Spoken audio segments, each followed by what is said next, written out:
sebo student muri bulungi buli omujjo no siba na Uganda amuje muri obudde bwa matumbi budde abalamuzi okuse abalamu agenze dokkola so nga atabala mugenda kwebaka kale nkulamusiza ko na wosenze kula katambikano munsi yonna ne nkutumira ko nebga nkwagala nnyo alright nakura ku satu nakuzo mwezi ziri 26 za konka ku mwezi ogomuna mwaka 2026 bwentyo mbalamusiza ko mwenna kansunet muri bulungi namapafunye ebizibu mukama bakingiriza musobolo bivunuka nga bulijjo osoka kubuza ko bonna bagenda okunonya ekigwe magala eddiba abali mu America mulamusiza ko buli kibuga neseza kansunet muri bulungi mwe bale kola mwe bale kwebereramu mbagala nnyo abali mu Canada buli kibuga nesaza ne kitundu kyonna kyoli mu Canada kulamusiza kansunet muri bulungi mwe bale kola nkwagala nnyo tojjango oko bwenva mu Canada mbanjolekedde Bungereza mulamusiza ko banayagana mwenna abali mu Bungereza buli kitundu kyonna ekikola eggwanga Bungereza nkulamusiza ko kansunet oli bulungi webale kola webale kwagala nsiyo nkwagala nnyo bwenva Bungereza mbanzikiridde kusimazinga bulaya mulamusiza ko mwenda bana Uganda bali mu bulaya kansunet oli bulungi mwebale kola mwebale kwagala nsiya mbagala nnyo buli kibuga nesaza mu sinziro okulaya katambikano ngoli mu bulaya nkwagala nnyo bwenva mu bulaya mbangenze mu Asia mulamusiza ko bana Uganda bali mu Asia kansunet oli bulungi mwebale kola mwebale kwagala nsiya mbagala nnyo wankubadde bisomooza mu nsize mulimu nete wali chakola enywera yerima no resonga eyo buli omugumira joli na bali mu Asia abali Middle East mbalamusizako bahajati bamasheke ne bana Uganda mwenda bazikiriza endala ngoli mu ngenda mu Middle East okufuna nsimbi nkulamusiza kansunet oli bulungi webale kola nkwagala nnyo bweva Middle East mbanjolekedde Africa mbalamusiza ku bana Uganda mwenda bali mu Africa kansunet oli bulungi webale kola mwebale kwabereramu naddala gye musinziira mbagala nnyo bweva mu Africa mbanjolekedde Uganda mbalamusiza ko bana Uganda mwenna gye muli kansunet muri bulungi mwebale kola mwebale kwabereramu buli kitundu kyonna ekya Uganda abali Mamboka Maserengeta Mbukiika dio Mbukiika kono ne Masekati mu Buganda kansunet muri bulungi mwebale kola mbagala nnyo mfundikira ni mukambula mukono wa Kiso Entebbe abali mu makaga mwe nga mutaddeko TV nene zigaggadde ne mu streaming live mbatumiddeko nnyo mwebale kola abali mu taxi abali mu boda stages abali mu malwale abali mu barracks abali mu bibanda ne watu wonna ngolabirako nkutumiddeko bwe mali batumirako ngenda kusaba otambuliza akatambikano olina option abantu 10 sharingirako mwenda akama kasigala okuteeka page oba account yo then tugende mu maaso tona kyofiirwa Facebook bajijjako abantu bakola buli kisoboka kubanga basapoza information nawe nkusaba osaasanya akatambikano mu ngeri yonna osobola okukozesa messenger ng'osharinga osobola okusharinga mu WhatsApp osobola okukubira omuntu essimu osobola okukalicodinga mu butundutundu n'okasaasanya kale kyankusaba omukolera ekyo bwe mmala okusaba okukola ekintu ekyo njagala ompitire abantu bano wammanga njagala ompitire bannayuganda bawangalira mambuka ga Uganda buli tribe oba buli ggwanga lyonna eriwangalirayo oba ntaagingire njagala ompitire Olala Otunu njagala ompitire Nobert Mao njagala ompitire ba MP bonna abava mu Northern Uganda ne West Nile njagala ompitire nnyo wetu habulwa Museveni Nyandwe abere katambikano mutabani we Muhoozi Kanyerugaba Dere Drinking General abere katambikano ompulya bulungi nnyo nsaba kulembeza National Platform abere katambikano nsaba na Uganda abali mu bitongole ebyamaanyi across the globe abere katambikano abalwanyisa amazi abalwanyisa obulimba obufere n'obuyaya abere katambikano jekana komekeza mugenda kumutegedde abantu mbasabye okubaleeta mu bantagingire bajje balaba akatambikano bwenva kwabo ebisigadde bajja tusanga abamu era njala tutandikira obutereevu okusookera ddala njala tutola mukisa guno okubaza bakomredi mwenna abali ku social media abakola emirimu egy'enjawulo naddala gya struggle abali mu kwogera mwebanye obalire ddala buli kimu kye mukola abasalasala videos na media platform ez'enjawulo mwebali kukola ekintu ekyo mukinyereko paka kuwulira bubi bwe mala okwebaza njala okwebaza abakulembeza National Platform bonna mu diaspora ne Uganda abakola omulimu gw'enjawulo banyuma baledera okukola omulimu ogwo abasupporting abakola buli kimu mwebale nnyo mwebale ddala njala okwebaza bali mu nteekateeka ewandiika enoonyereza buli kimu ekisoboka okulabanga nvaawo wano mwebale nnyo mwebale ddala buli omu sijja kumenyesa ekinomu kubanga bangi abagezaako ebintu byakugezaako mwebale nnyo mwebale ddala temujjangu n'abala mweyungeko kuba kyetaagisa bwenvaawo mbamaliriza njagala kutandikira obutereevu okubajjukiza ku lunaku lwe nasembayo okujja olwaliro balaza nabagamba ekitongole ekyenyigidde mu kusibaga abaana b'obuwala nga kibateeka ku nkola eya family planning ku myaka emito. Ekitongole kino kibawa amanya n'embasuubizo kibaleetera mu bujjudde mu kitegeere. Kati nga bwe nabagamba mu security alert yo njagala giddamu olwaleero. Bwe mala security alert eno leka tusimbule tugende ku video tuleese. Ekisookera ddala emboozi mugiwulira naye ng'emboozi ntuufu. Ekirwadde kya mukenenya kiri mu kwegiriisa naye ng'ekirwadde kino kiteeketeeke era nga kisinzirira ddala mu Buganda n'ebitundu ebimu Museveni gy'atayagala wabeere bantu bamuvuganya.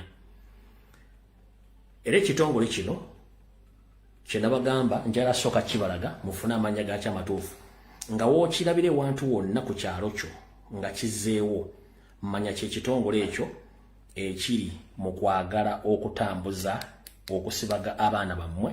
Ekitongole kino kyekino wano wammanga. Woosangira ekitongole ekyo tobuuza kyekyo ekitongole ekitambuza amalagala aga family planning ku baana bammwe bali myaka 6 mpaka bo gye baagalidde. Kyekitongole ekyo mukire bulungi nnyo kinabasuubiza. Wookisanga wonna mmanya nti ekyo ekitongole kikyamu bakiyita yutiko.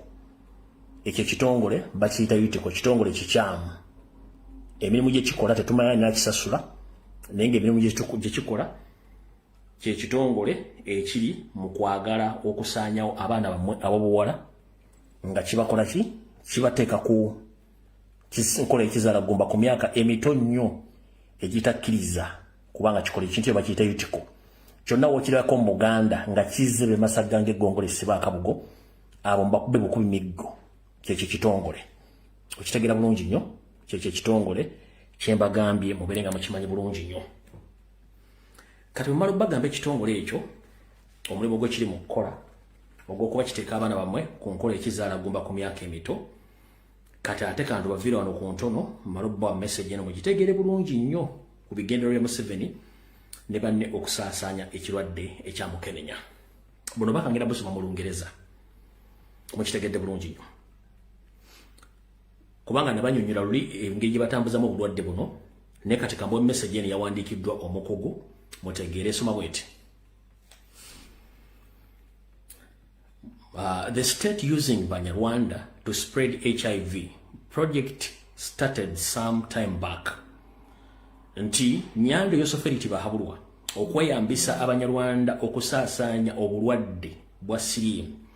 Nti eno enteekateeka yatandika dda gye buvuddeko ebbanga ttono nnyo. Project eno yatandika mu mwaka gwa 2017 n'omwaka gwa 2018. Yatandikirako Kebushenyi n'egenda embala. Museveni lwe yafiirwa akalulu mu Ankole ne basindika banneekolera gyange ne bazinda ebifo. Gamba ng'ekifo mwali kazinda TC Ishaka as well Mbarara City, targeting university student to eliminate elite class. In 2018-2019, they extended it to border guys, where they could buy motorcycles to a man that accepts to marry a Mnyarwanda in Ankole. It has been a slight project going on. Thanks for exposing it to the public. Bagambye bati nti enteekateeka eno ey'okusiiga obulwadde Museveni yegambisa Abanyarwanda okutambuza obulwadde buno era yatandikako kokko emabega 2017-2018 yatandikira mu Bushenyi Mbala ebifo naddala Museveni gye yafiirwa akalulu n'atuukako ne mu Ankole. Eno gye yasindika banneekolera gyange Abanyarwanda mu bifo bye basindikamu okuli Kazinda TC Ishaka saako ne Mbarara City nga bagezaako nnyo okwefunira abaana abalenzi ne baana bawala abali mu ssamatendekero aga waggulu saako n'abo abantu abanyumungufuumuko abali mu kirasi ya waggulu. Mu 2018-2019 beeyongera ne bagaziya ekiwendo kyabwe kino ekyokusiiga siriimu ne bakkira ne wansi mu bavuzi ba boda nga bano bo babateekamu n'akasenda baasi nti buli muvubuka yenna eyali yeyina obwetaavu bamugulira boda bamuguliranga boda kasita yakkirizanga okuwasa omukyalo Munyarwanda mu Ankole. Era projekiti eno ebadde egenda mpolampola naye nga yakipooze era ebadde egenda kati ekyagenda mu Buganda mweri. So webali nnyo okuba nti weexposinze ekyama ekyo ndoza mutegedde bulungi nnyo. Kati bwe mala okuba nga mbongeddeko eyo security alert ne mbalaga n'ekitongole kino ne bagambye awo tuvuddewo kati njagala tugende ku video eyatulese bulungi nnyo. Njala tugende ku video eyatulese bulungi nnyo. Okusookera ddala ebintu bingi bitambula ku mutimbagano ebinkwatako. Kituufu ebitundu 80 ku buli 100 bituufu, tekuli kibalimba. Nga bwe nze mbagamba embeera gye ndimu wano buli omu agimanyi era njogera nammwe. Wabula Nyande Soferi ne mutabani we baadde bataddeyo okwekalakaasa nga lumu mwezi ogw'omwenda ku kitebe ky'eggwanga lyawa nekiri kusangwa mu Kampala bitundu by'ekkolo, ne bamala ne bakuyitayo nga ndowooza bafunyeemu okutya bo ne bagamba nti bagenda teekawo enteeseganya z'eggwanga ku ggwanga butya basobola okunfuna. Kati ekyo ne kibeeraawo. Kati abantu abo bye bakola kubanga bo bwe bagamba nti omuntu ayogera talina makulu era tabatiisatiisa ate kati omuntu gwe talina makulu mutandika mutyo muteekako embeera mutuuke n'okuteekayo ekipande ekiraga mugenda kwekalakaasiza ku embasi y'eggwanga mwali. N'ekirala mwagamba nti obwenyi bw'ekitabo mwaboggala Facebook mwagiggala. Nze mbuuza mundabira ku ki? Mwagamba mwaggala Facebook mu Uganda mundabira ku ki? Okitegeera ate n'emisango gye muyina enkumulito emisango nga 15 kunze nga mugimvuna nagiddiza mu nsi yammwe. Ate nze sizanko ku musango kubanga njogera bituufu. Kati nze neebuuza mwagamba Lumbuye talina makulu wa propaganda wa blackmail, kati ate omuntu wa propaganda wa blackmail gumwogerako era nga talina makulu kiki ekibatuukisa okugamba nti mugenda kwekalakaasa ku kitebe kya Butuluki mu Kampala. Era mwagamba obwenyi bw'ekitabo mwabuggyako mu Uganda tebuli. Mundabira ku ki? Mohoz, your father and the state mafias in Uganda. How would you watch me when publicly, openly, you stated that you blocked Facebook in Uganda? How would you get access on my information? Can you tell the world that publicly you came out, you said that Facebook in Uganda was blocked? You understand? Me, I do my broadcast on Facebook. How would you get access to watch my videos? To the extent you are threatening the country where I am so that they can produce me into your hands or to hand over me into your hands. So this is the question. Stop meandering around knowing exactly what I'm doing, that I'm saving my country. I'm talking about the problems which many Ugandans can't come out to talk about, mainly those who are in Uganda. So stop fooling Ugandans. You know exactly what I'm doing. And I'm becoming a threat to your regime. And whatever I say, over whatever I say on social media, is 100% correct. So, njagadde bategeeza nti bakola kyonna kiri waggulu. Njala sooka kutegeeza bannayuganda basooke mutegeere. 1. Abasajja bano balina enkola yaabwe ey'obutagondera mateeka. Bakimanyi bulungi nnyo bagezezzaako okwogera n'abakulembeze ba wano nti bampe banze waka. Ne bagamba nti omusajja ali mu mateeka ag'ensi yonna ge gamukuuma. Okitegeera. Naye ate bagezaako nnyo ate okukozesa bano ku pressure mbw ate bampeeyo. Kati omuntu amanyi nti omuntu ali protected under international laws. Ate no pressurizing omuntu akuwa omuntu oyo kubanga bo mu Uganda amateeka agaalo basobola okugabypassing nga ne bakola bye baagala. Kati bo bati balowooza. Okitegeera. Naye nga bwenziza mbaga nti wano nduddewo nnyo, the fact is nduddewo kyo kyekituufu. 1. Era ekita ekirava ku ssengejjero kifuuka wankindo. Ng'emutera okulaba Piraato bw'atera okulumba abamuvuganya mu nsi z'emmanyi ez'amaanyi n'abanyigirayo. Kati na bano kye baagala okukozesa chance eyo okukola ki? Okuba nti kiriibwe kiba kiremye basobola okukola ekiddako. Kyokula mbaga nti obulamu bwange buli mu matigga naye Mukama akyankuumye. Njagala bbawo assurance wanti wali muntu asobola kunkwata kunziza Uganda. Tekisoboka. Wawula ne baga nti ekyokunzijjawo kyo kiri mu mikono gya Katonda nange okwekuuma ng'omuntu. Ne bagamba lubaale embeera nga n'embiro kw'okoza ki? Kw'otadde. Kye njagadde bategeeza okitegedde bulungi. Lubaale embeera nga n'embiro kw'otadde. Jjukira lwolwo ewantu nabali pressure gye bateekako n'enkola gye bakola mugimanyi basobola okufuna emiwaato ne bakola ki? Kuba kati wano omuntu amanyi w'embeera ye gavumenti ya wano entwala basigadde bonna tebamanyiiwo. Kati banoonya batadde ssente buli wamu ne bawunyiriza w'empisa basobola okukola ki? Okuyimirirawo. Ne good enough Mukama akyankuumye naye nga nina okuva by all means kubanga tomanya biki ebisobola okudda. Nga mumanyi nti Piraato yasobola okugenda mu nsi n'atracking abantu n'abatta. 1.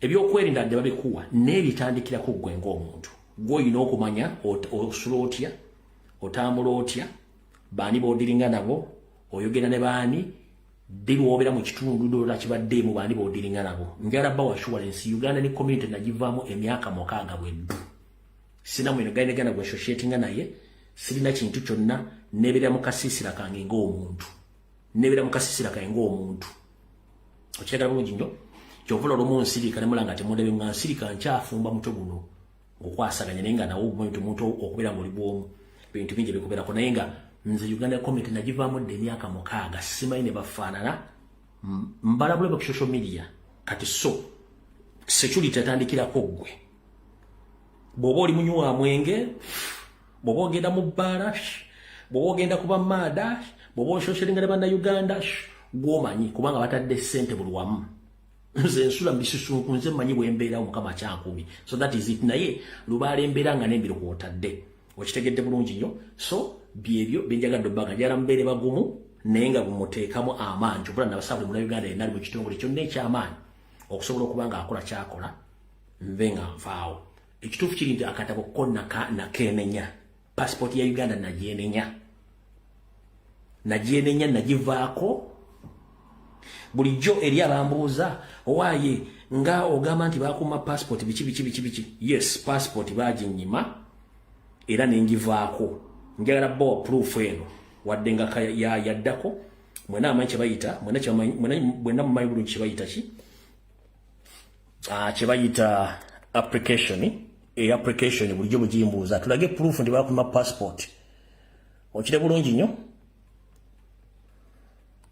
bulungi nnyo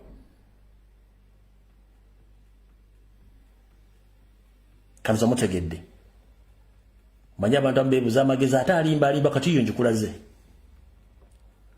so kati mukitegedde kati ate agamba nti akwagala mu Uganda yanyima passport n'agamba siri mu na Uganda nanzijako okutuuzibwa tasobola kumpa passport kati ate annoonya anyways eyo mpitidde weyitizi kubalaga kiki kiri naye nga mukama agenda ageza kunkuuma nga namwe mulwana okuba nti biki kitambula bulungi era njalo ko baza mwenna abali mu kikola mwe bali nyo balire ddala nzi sitambula tosobola kunfuna tunosobola kunzija mukama akyankuumya kati awo tuvuddewo era singa na passport singa natambula dda ne sigirina ebyali bisigadde byonna byawano bagamba bobanga okyali mu kifo ekifo ekyo kibeere mpaka luno kivaamu ofuna omukisa kati bitegedde bulungi amanyi Oluganda kati awo tuvuddewo njala tugende ku video eyatulese olwaleero era ndowooza njagala tugitandike bulambalamba naye abantu b'omu ggwanga lya America bannayuganda mwenna mwegendereze nnyo ttiimu ya PLU eri mu America ekulembewa omukyala gwe bayita Sylvia Kacho aina gurupu nene nnyo Sylvia Kacho omwegendereze nnyo oyo ono abali mu America mwegendereze nnyo mukyalo ne tiimu ye gurupu ya PLU oyo yaba leading mwegendereze nnyo n'abala bangi nnyo abatambula bakola emirimu egyo ejja PLU mwegendereze nnyo mugitegedde bulungi nnyo alright kati nawo nvuddewo kati njagala tutandike video eyatulese bulungi nnyo mugitegere bulungi nnyo kati kansoke mpisa message eno nga mutagingira olalo tuno Nobati Mao Museveni ne Dere Drinking General njara soka mbasombere obaka buno then tugende mu maaso ulira bulungi nnyo bulijjo mbagamba nti Museveni tasobola kulwanyisa corruption kubanga Museveni ya corruption ate batege emizannyo mingi nnyo kati njagala basaba yes obulamu ebuli matiga nenjala basaba ekituukangawo kyonna mugendanga mu maaso eggwanga lirisigala litambula bawe ndio basiriwo eggwanga lisigala litambula nze mba nkozeko ogwange bulijjo mbagamba Museveni tasobola kulwanyisa corruption era buli Museveni kyakola kyonna mu kuzannya corruption games mbwalwanyisa corruption kyabufere kyabuyaye kati olwaleero bakoze mistake nene ne bakubiramu ne project ya Baram ne bakubiramu ne yannemmere lwaki bwe bali bakwata Anita Amongi nti muli wanguzi ne bafeffette ennyumba ze ne batwala buli kimu kyonna emmotoka biki byonna ne batamusiba natagenda luzira ne bakwata Pokakire ne bamuteekayo bw'amaze ennaku ze 10 bagambye nti bamutadde ali butalave mu house arrest kitegeeza nti game ne diversion yaabwe awo ekomye kitegeeza tebali kulwanyisa corruption era bamaze okiteekayo na Anita Amongi nyina awandika n'agamba I take this opportunity to thank the mighty God for the gift of life and freedom. My profound and heartfelt appreciation goes to Nyandi Osoferiti Bahaburu Kaguta for his unmatched parental grace and decision to grant me mercy.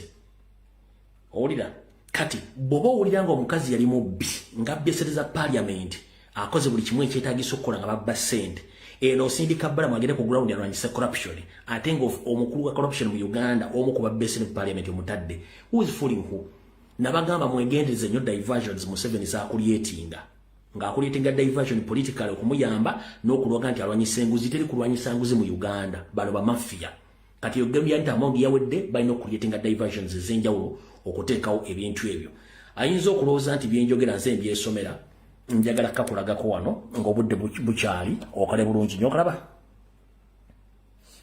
kati kitegeeza abalamu byakola n'ennammere byonna mizannyo gya keepinga diversion zaabwe nga banoonya legitimacy era legitimacy ekyabatawaanya nnyo kati kitegeeza bano byonna babakola tebasobola kukola kintu kyanjawulo ku ekyo kyemukitegedde kati awo tuvuddewo njagala tugende ku kinyisi kya vidiyo eyatuleese vidiyo yatuleese yeruwa. Ladies and gentlemen, good evening once again. I'm by names of Rumbia Fred, a Ugandan blogger based in Turkey. It's now approaching to 2 weeks since I came publicly and I exposed Museveni's hidden mission of appointing Ambassador Olara Otun as he signed for Ambassador Olara Otun to be elected as the Secretary General of the United Nations.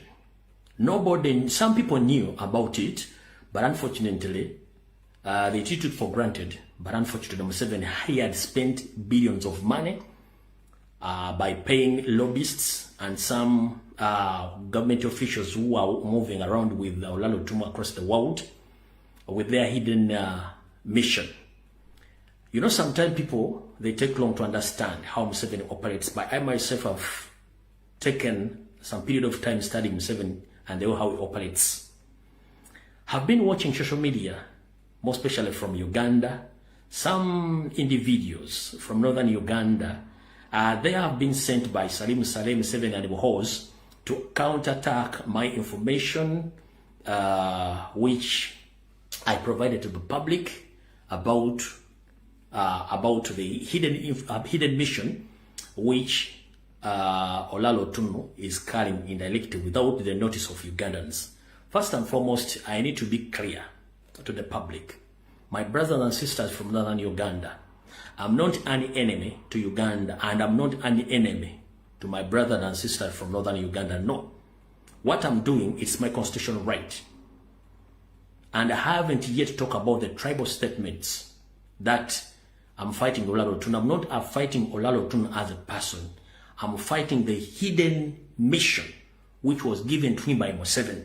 Remember, since 1987 up to date, many Ugandans in northern part of Uganda, they lost their lives due to the fact that Museveni created Kony. Kony, who massacred thousands of Ugandans. And Kony was Museveni. So after Museveni realizing that the public has got to know that he was a person behind Kony, he decided to go against the people of northern Uganda. Remember, the people of northern Uganda, they are the one who are in the previous governments, like Idi Amin Dada, Tito Okello Lutwa, and others, even let Obote. So he thought that those people, if they stay peacefully in northern part of Uganda, they will cause chaos in Uganda. So he decided to create labor groups so that those people, they don't settle in peace. That's why he created a Kony who massacred thousands of people in Uganda. And fun enough, the people who were there, who witnessed the atrocities, and they were recorded, and the information is in public archive. One of them is Mr. Olalo Tuno, who confessed, and the other one is Nobati Mao, and others who are still at large. Leave those who were killed, because I'm going to give you more information about the atrocities which happened in northern Uganda and who betrayed our brothers and sisters in northern Uganda. Although some people have been paid to come publicly to start cooking some tribal statements that I'm against the people from northern Uganda because I'm Uganda. No, it's not all about tribes in Uganda, because I know how Museveni operates. Museveni is good at divide and rule, which I mastered. I can't allow such people to come publicly to start forget that the person whom they are backing right now is the same person who confessed publicly that Museveni is behind all the atrocities happening to the people of northern Uganda. Publicly, if you come out and ask those people who have not been sent by the government to defend Museveni and Olalo Tuno, can they give proof or to deny that Olalo Tuno and Nobati Mao confess that Museveni killed those people? It's not all about tribal. I didn't mention any tribal statement against Olalo Tuno. No. I was reminding him that the same person he talked about that is one created Kony and killed his own people is the same person who now giving him mission to become the Secretary General of UN. That was my statement, and my statements were clear. So I'm not against the people from northern Uganda. I'm not against the person of Olalo Tuno, but I'm against Museveni's mission. You, my brother and sister from northern Uganda, I'm here to reminding you, we are fighting something which is very big and very hidden. Remember, we are fighting with the refugees from Rwanda who are busy creating Tutsi dynasty within Uganda and across East African countries. They have committed crimes against humanity in all regions of Uganda, in all regions of East Africa, including the 1994 genocide in Rwanda, the Congo massacre, the South Sudan massacre, the Northern Uganda massacre led by Museveni,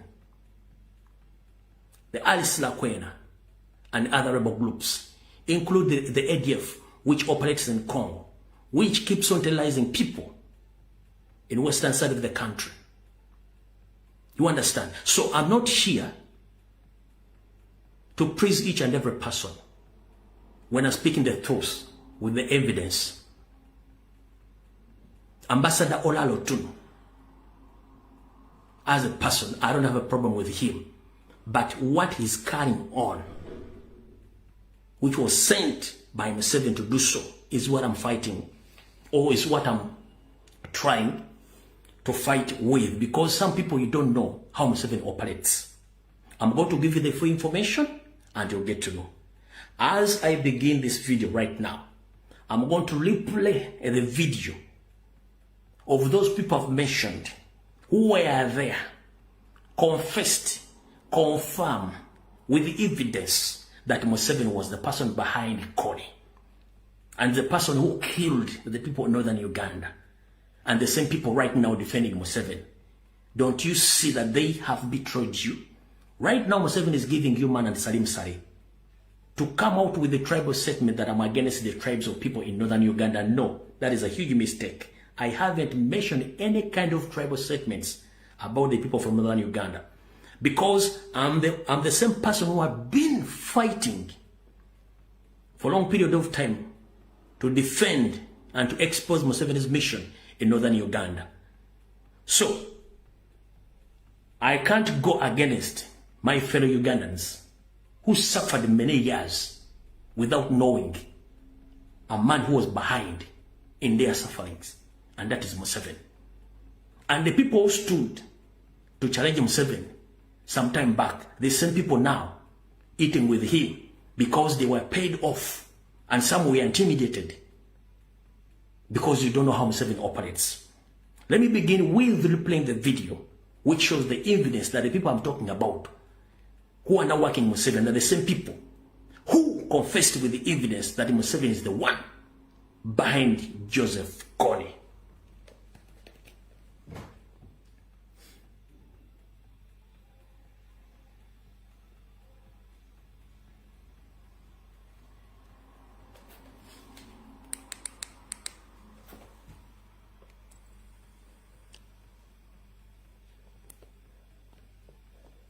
People give estimates about how many people who exterminated or assassinated political opposition. Museveni's done more. Yet nobody associates Museveni with atrocities. Museveni managed to impress the Western world. They didn't know that he was actually a wolf in a sheep's skin. Museveni's become the master and divide and rule. He knows how to set one ethnic group against the other to his own advantage and for his benefit. Museveni's army was moving from village to village. If they were not burning houses, then they're shooting people down. If they are not shooting people down, they are destroying crops. Government soldiers would actually perpetrate these atrocities and then make it appear as if the LRA had committed those crimes. And rape is being used as a weapon of war. A lot of women who are being raped cannot tell their story because nobody is going to believe them. Men were being raped for the first time. In front of their families, in front of their children, then in front of their wives. Those of us come from northern Uganda know what it means to be dehumanized, reduced to nothingness. Amnesty International, Human Rights Watch have documented these atrocities. Yet, Museveni is untouchable. Shocking thing is that the government was able to forcibly displace them, then not provide food, shelter, medicine, or protection. They were taken to these concentration camps in order to be destroyed. At its peak, 1,000 people every week were dying because of the conditions in the camp. Museveni and his key commanders who committed atrocities, crimes of war, crimes against humanity, should be investigated, should be indicted. Today, Isn't that We must Olalo not Tunu? let the world forget. We must keep on telling the stories. We must keep the memory of suffering alive. No food, no hydration, sexual violence from the soldiers who were meant to protect them. That's why this was a brilliant genocide, a silent genocide, perfect crime. All right. So, when you hear some crooks who are paid by Salim Saleh from northern Uganda try to create some tribal statements against I, because I'm coming from the central part of the country, that I'm against Olalo Tunu because he's not my fellow Ugandan. No. Me, all along, I've been defending all Ugandans without differentiate between their tribes. No. Because I'm a Ugandan and I've been working with all tribes in Uganda. The truth remains the truth. Even if you're Muganda, even if you're Mtoro, you're Musoga, if you go wrong, please, I advise you, or I talk about the wrongs you've done. So there is no way how a person who confessed that Museveni committed the crimes and the same person now moving with Museveni with the hidden mission, then I can go silent about that. Please, ladies and gentlemen, let the video begin now. Museveni's government is putting a significant diplomatic weight behind Olalo Tunu's Ukraine Secretary General bid, with the former Prime Minister Luhakana Lugunda leading the international lobbying campaign. Museveni has personally promoted Otunu candidacy, while Lugunda has been tasked to mobilize support from foreign governments and UN member states. He is currently a member of NRM Central Executive Committee. You understand exactly what I'm saying.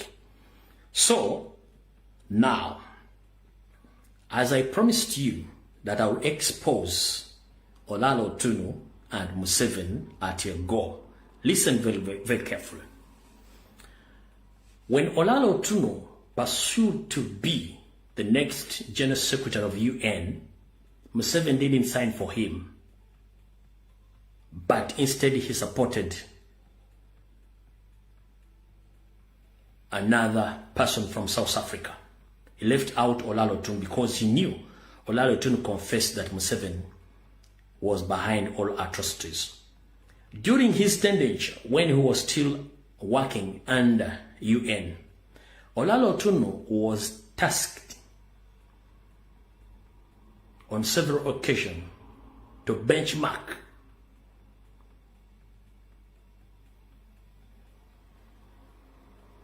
resolutions concerned about the atrocities which have been committed across the globe under the dictatorship of different leaders across the globe, which Olalo Otuno did very well.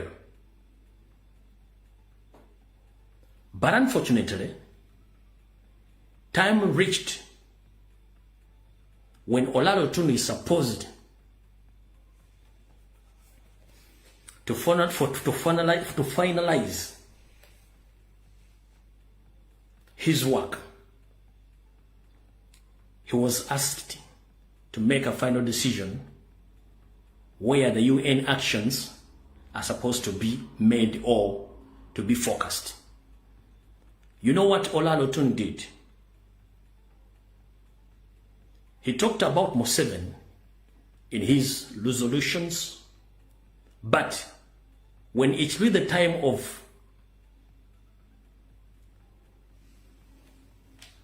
finding and making a decision where the UN can start from,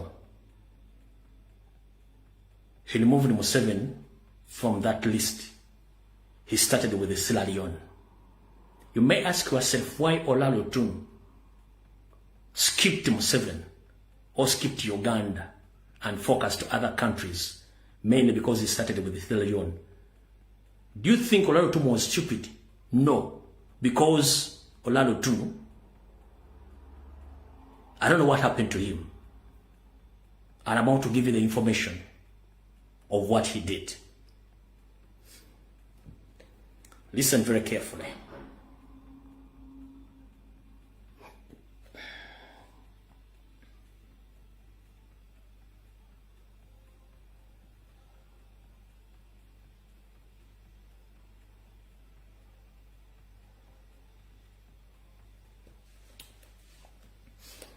Otuno served from 1997 up to 2005 as a UN Under-Secretary General and Special Representative for Children and Armed Conflicts. His mandate was to document abuses against child advocacy for their protection, mobilize international political actions, and bring variation into UN peace and security system. His office specifically helped to establish mechanism for listening offending parties and seeking accountability. What he actually had responsibilities to do: 1. Document and public exposes violations as that was squarely within his mandate in 2001. Otuno went before the UN Commission on Human Rights, described the northern Uganda as an human rights and humanitarian catastrophe, drawing international attention to the situation. Okay. Bakugambye nti Olalo Otuno bwe yali ku ng'akyakola mu kakiiko kensi yonna mwaka yatandika mu 1997 paka 2005, ekitongole kyagala okukulira kati kyamu obuvunaanyizibwa okunoonyereza n'okuwandiika ku ddembe kutulugunya abantu, ku ddembe ly'abaana mu nsi yonna, saako n'okukola ebyo bisaanidde okukola mu kuleeta eddembe mu bitundu ebyo. Era mugamba ateekawo n'enkola esobola okuba nga eyamba okutuukiriza ebyo byazudde ne byawandiise nga n'abakoze ebikolobero ebyo balina okuba nga bateekebwa mu nkomyo bannyonnyole ebikolobero byo. Mu bye yasookerako mu biwandiiko bye, Olalo Otuno mu lukale yalabisa okutyoboola eddembe mu ggwanga erya Uganda mu 2021. Era n'ategeeza nti ekyali mu mambuka ga Uganda tekyali kya buntu. Eddembe ly'obuntu lyatoobolebwa era kyali kya bulabe nnyo ekyatuuka n'okuleeta ebitongole by'ensi yonna n'ensi yonna okuteeka amaaso ku Uganda ku biki ebyaliyo. Ngenda kuyita mu bwangu lipooti eyo anaajagala njagikuwa gyesomere. Kati wulira wano. Uganda, when time reaches for action, Uganda was not visible to Otunu. Uganda was not visible to Otunu. Although in his benchmarking, he established all abuses of human rights, which in his own statement, he confirmed that it was a catastrophe. You understand? Uganda government clearly understood what he was doing. Kampala formally protested his allegation to the Security Council, accusing him of making unfounded claims about the government treatment of actual population. Otunu bw'amala okuwandiika ebintu biro byonna ebiraga nti Museveni yatta abantu mu mambuka ga Uganda. Ripooti baagiwa Nyandi Osoferi. Nyandi Osoferi n'agira ebitongole bye biwandiikire UN nga beekalakaasa. Mbu Olalo Otuno bye yayogera ne bye yawandiika si bituufu era tebiriiko mutwe na magulu. Ng'alumiza gavumenti ya Museveni okutta n'okutulugunya abantu b'omwakyoli. Oyo Olalo Otuno tugenze mu maaso. Then in 2003, Uganda again formally protested Otuno's inclusion of Uganda in UN Child Soldier reporting, arguing that URA, not the Ugandan government, not was Ugandan government. Mu mwaka gwa 2003, Nyandi Osoferi ne government era baava ne beekalakaasa ku mpandiika n'okunoonyereza Olalo Otuno kwe yakola nti gavumenti ya Uganda ekubira Nyandi Osoferi bawandiikanga abaana abato ne babateeka mu magye ga kkoni okutta n'okutta abantu. Museveni kennyini yakiwakanya n'agamba nti Olalo Otuno kye yakola si kituufu. Tugenda mu maaso. Wulira. But there where the accountability question gets uncomfortable. Bakugambye nti wano bwe kyatuuka mu kubuuza ebibuuzo n'okuddibwamu ebibuuzo okyafuuka ekizibu. Otuno's own 2005 framework identified 3 steps. Mu bintu Otuno bye wandiika mu 2005 byajjamu ebibuuzo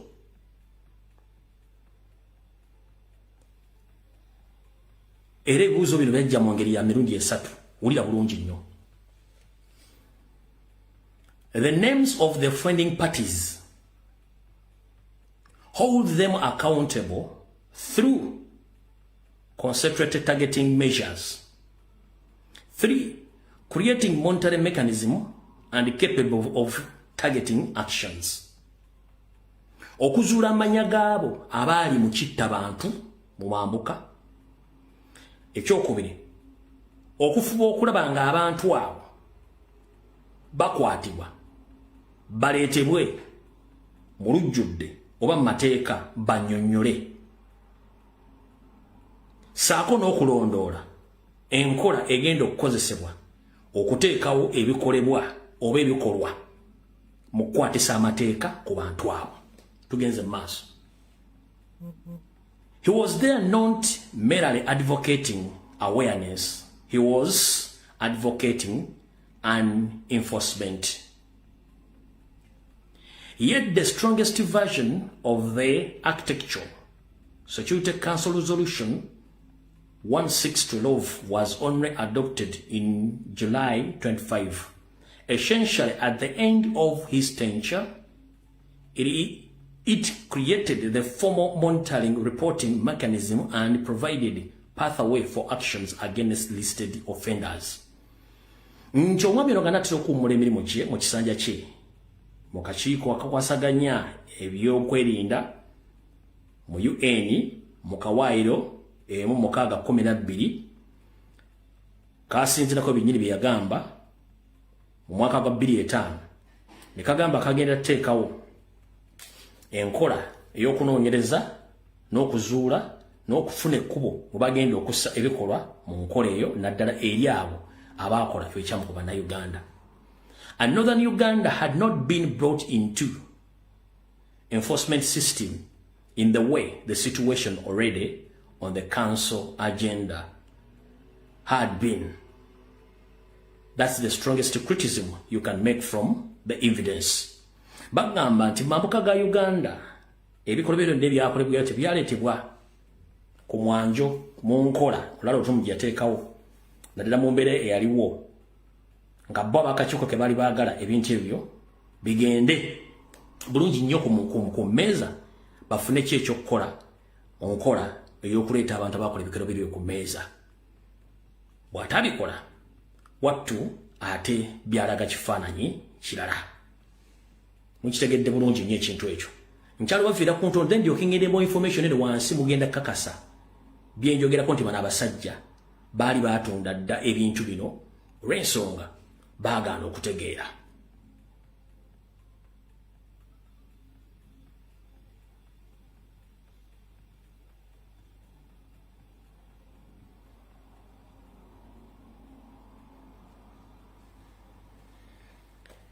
Kati bw'omala okusoma ebintu ebyo byonna batuuka okusaba otunu tutandikira luddawa yajja Museveni teyamuteekamu.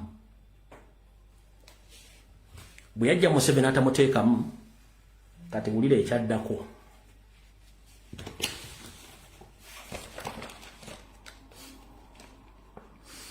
Before nga tugenda ku kyaddako mpuliriza bulungi nnyo. Banyabo ne bassebo. Oh, ladies and gentlemen, let me be categorically clear to the international community and some Ugandans who understand English. I'm here to inform you that Museveni picking Olalo Tun is not a coincidence. No. As usual, Museveni picks one within the people whom he fears most. Either he compromises him or he threatens him, and whatever he does to compromise those people. And those people, Museveni uses them to defend himself or to clear his name. This is exactly what Museveni is doing right now. First and foremost, the world doesn't know that Museveni is the man behind the 1994 genocide in Rwanda. Museveni is the person behind the genocide in Uganda, mostly in Uganda region, in Congo, South Sudan, in Tanzania, in Somalia, in Ethiopia. So, Museveni had been committing crimes against humanity in Uganda. So many people have been missing, killed, kidnapped, and others are still rotting in jails. So, Museveni right now is in evening age. He's trying to protect himself and protect his family, as well as his son, whom we think that is going to repress him very soon. What he's doing right now is to assign Olalo Tun and to spend billions of money on him so that by chance Olalo Tun becomes the Secretary General of UN. Museveni automatically himself, by using Olalo Tun, he will block and cover all the traces of the crimes against humanity he had committed in East and Central Africa, mostly in Uganda. Why? Nobody will come out to challenge Museveni when the Secretary General is his own man, Olalo Tun. And Olalo Tun becoming the Secretary General of UN, it will automatically seal the 50-year truce master program in Uganda and across East Africa. Because all the Rwandese in East Africa, they will be safe under Museveni, under his son. So don't take this information for granted. Olalo Otunnu is just being used by Museveni because Museveni knows that the moment he uses Otunnu to become the UN Secretary General, he will still cover up all traces of the crimes against humanity he had committed in Uganda. And he will be protecting Rwandese in East and Central Africa. And they will be having an opportunity of sealing and complete their 50-year Toastmaster program in East and Central Africa. Rwandese are going to be safe. Nobody will challenge Museveni anywhere. And his status quo. So, the UN Security Council members, unless you're working with the dictator, unless you're working with the Rwandese Tutsi to destroy East Africa, please be very careful. Museveni sometimes doesn't flaunt his own people. No. He uses some indigenous people to defend his crimes after threatening them or bribing them or promising them heaven on earth. So Olalo Otunnu is not fit for that position.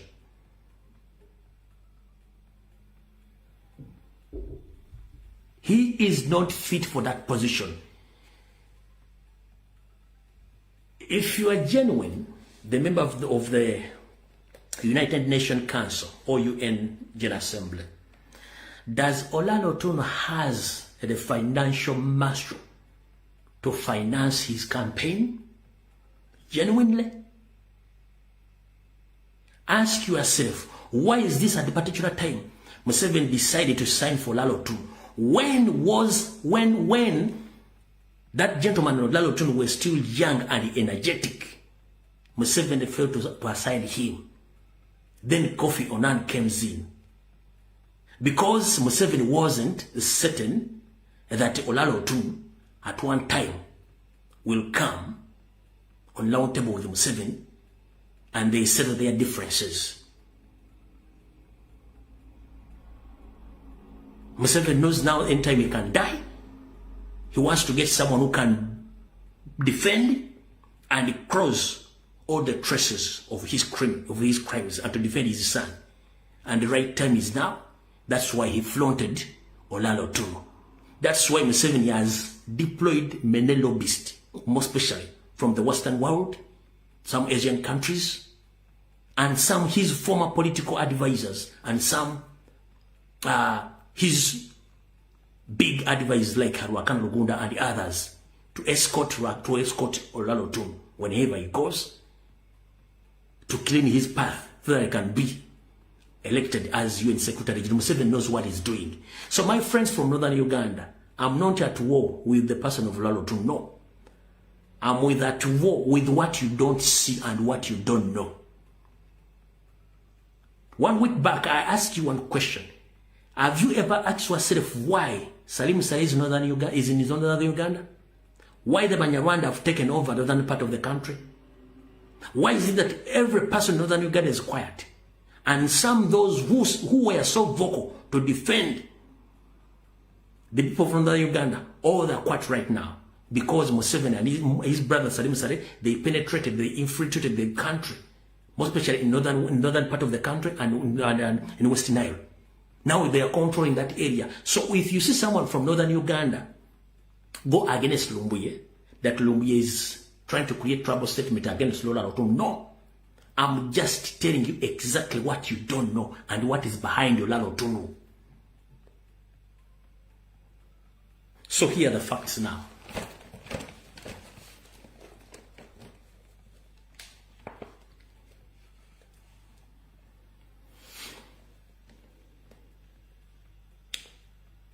Northern Uganda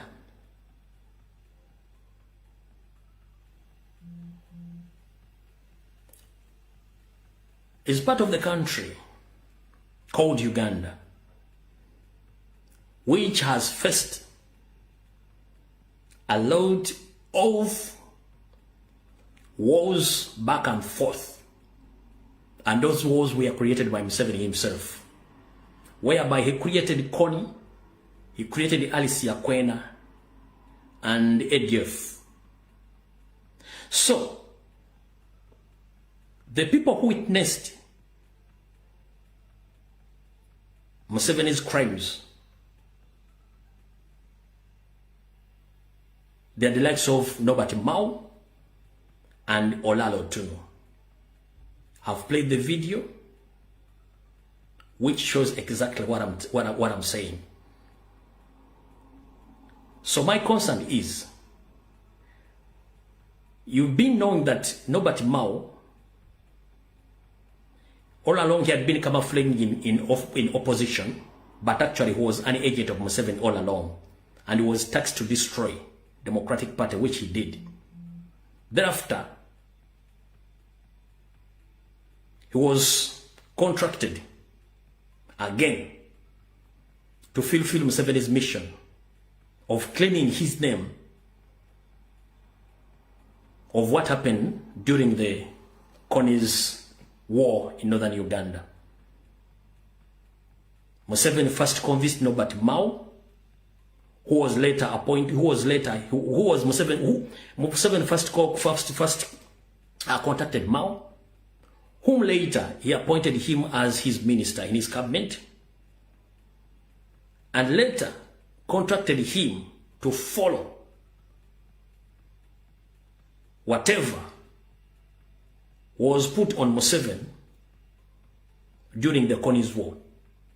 That's why you've been seeing or watching Nobati Mao moving across the globe, but especially Hague in Netherlands, where he met with Museveni's robust by the names of Marijan Black, the Black Widow, whom they used to go to different offices looking for crimes or cases against Museveni, affidavits, evidences, and all people who were listed as witnesses in those crimes which Museveni committed in northern Uganda. Nobody Mao somehow, somewhere, succeeded in finding out where those files were kept. Mao managed to withdraw his affidavit against Museveni. Mao successfully managed to withdraw his affidavit or his evidence on Museveni's crime against humanity in northern Uganda. And also he managed to get a list of all people from northern Uganda who confessed with the evidence that Museveni was behind the crimes against humanity in northern Uganda. So many occasions, Mao, after finding the list, he took those names to Museveni. And Museveni tasked Mao to convince those people if they can go with him in Netherlands, also to withdraw their affidavits against Museveni. Some of those people were convinced and withdrawn their affidavit against Museveni. And those who failed it too, also Mao came back and informed Museveni that some of those people refused to withdraw their affidavit in the cases against you. Then Museveni instructed his assassination team to look for those people one by one, because already Mao, he had already given Museveni the list of those people. Which list Mao get it from? Netherlands, that is Hague, in the International Criminal Court. And those people were one by one eliminated, or they were cleansed out. Those who refused, including local leaders, culture chiefs, and some individuals, they were killed because they refused to withdraw their affidavit or evidence, which they confessed that Museveni was behind Kony. So that was the work which was given to Mao to do. At least 60% Mao completed his task. That's why he's in government operating under Museveni's watch and is still doing more other things. Remember, I gave you a story whereby the late Peter Lokech had a mission of overthrowing Museveni's government, which meeting was attended by Nobati Mao. After that meeting, Mao went straight to Museveni and told Museveni that Peter Lokech is planning ABCD. Peter Lokech was also eliminated. That is Mao for you. So after Mao doing all those things, he was appointed and now he's working with Museveni. That's why he has a lot of money. He moves around the world. He is against the will of people. He's very happy after betraying his own people. Now, here comes Olara Otunnu. Olara Otunnu, he was very bitter about Museveni's actions, and he confessed and he was against Museveni. That gentleman also confessed, wrote a lot of information about Museveni's crime. But as you know, I don't know whether Museveni is a real Satan on this planet Earth. I don't know how. Maybe according to information which I have gathered, it's nobody Mao himself and some people who convinced Olara Otunnu to work with Museveni, which later Olara Otunnu accepted. And the end results are the one which you are watching right now. In the return, Museveni promised Olara Otunnu that I'm going to back you in the coming UN General Secretary elections, what he's doing right now. The same Olara Otunnu, I'm still doing more investigations about whether himself he withdrawn his affidavit in the International Criminal Court. But according to what you see and what he's doing right now, I think he did exactly. Because if you know that Museveni is your enemy, how dare you accept Museveni to back you? You think Museveni is a fool to forget that you confessed that he is a murderer? So, here's the question. My brothers and sisters in northern Uganda, please, I'm not against anyone in northern part of Uganda, but I'm against the betrayal of the century. Nobody is going to represent those people who lost their lives during the Kony War. And the people who are supposed to represent or to come out to defend those people, they're the likes of Olara Otunnu and Nobati Mao, who betrayed them. And some people are still displaced in northern Uganda. So when you see some individuals, some crooks coming out to defend that Lumbuye, whatever he's doing, is just against Olara Otunnu because he's coming from northern Uganda. No. You people from northern Uganda, have you forgot that Museveni is Kony and the one who massacred your own people? Who is that person who is going to defend those people? Who is going to speak on behalf of those who were killed during the Kony's war? Museveni has compromised a big number of all people from northern Uganda. Those who refused, they were massacred, and others were killed. So these people who are jobless right now, they are getting jobs from Museveni, and they're paid to defend Museveni. They don't know what they are doing. That's why Museveni did in Buganda. He compromised some Baganda. They went against the fellow Baganda. They sold off Buganda to Museveni. That's why many Baganda are suffering right now, wherever they are. Those who are in diaspora, they are suffering. Those who are in Uganda, they are suffering. Wherever they are suffering. Because the same people betrayed Baganda, the same people, now they are doing the same. They are doing the same to what happened to Baganda.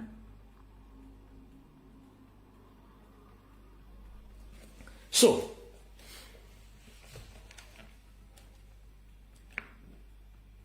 any person you see on TV, on radio, on social media, defending Olara Otunnu's action and Museveni's action, get to know that those people are paid or some are employed in Museveni's government. That's how Museveni operates. You understand? Any person you see go against the information I'm giving, get to know is paid by Salim Saleh or Museveni, or is employed by Museveni in his government to protect Museveni. Because Museveni knows that the Western countries, they're just quiet, waiting him somewhere in the corner to be arrested. That's why he's spending billions of money, paying lobbyists. Now he wants to take over the UN Secretary General office to seal all big offices. No one will come out to complain or to go against Museveni. But some people, they don't know that it will be the end of the existence of the indigenous Ugandans. And it will be the successful mission of completing the 50-year Master Program in Uganda. And you people, Northern Uganda, will face the love situation.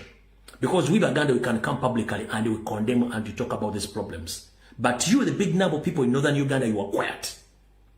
Apart from Lady Winnie Allison, who is based in USA, on several occasions she come out to defend, to talk about the crimes against humanity in Northern Uganda. But some of you are quiet. Who is that person to go to defend those people who are killed by Museveni? So if I come publicly to talk about those problems, then you say that I'm so tribalistic. I'm not tribalistic. I'm speaking the truth.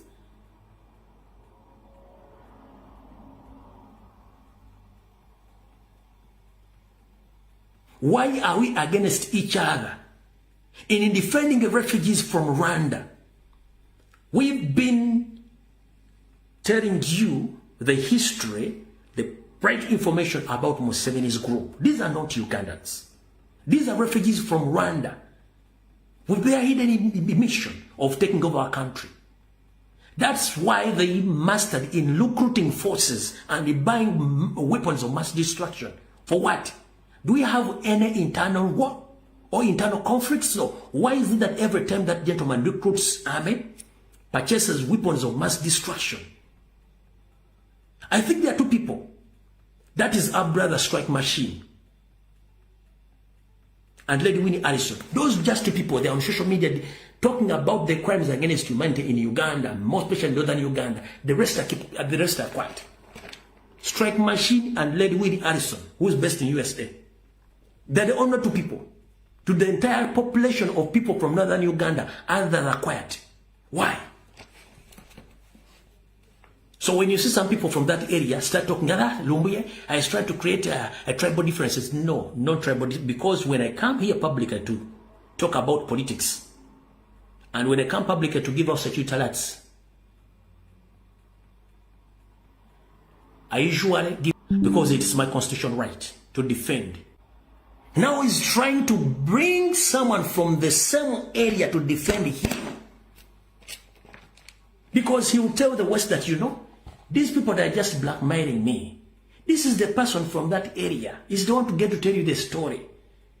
So when nobody Mao stands there, as Museveni's witness or as Museveni's defender, the same Olano Otono stands in front of Museveni defending him, in front of the West. And the same people coming from Northern Uganda. Do you think we are going to convince those people in front of these two who are coming from that side? And the same people who confessed that Museveni was behind those crimes. Brothers and sisters from Northern Uganda, I'm not at war with anyone here. I'm just giving you the real information, which you can't find anywhere. And that's the reason as to why Museveni and his son, they're looking for me, so that they can eliminate me, so that they can be relieved. You understand? So, whoever think that what I'm doing is wrong, no. I'm doing the right thing. And I'm encouraging my fellow Ugandans across the globe. If you really care about the lives of those people who lost their lives in Northern Uganda, please visit all the responsible officers in the UN General Assembly. Inform them. That's not Olalo Otunnu, that is Museveni.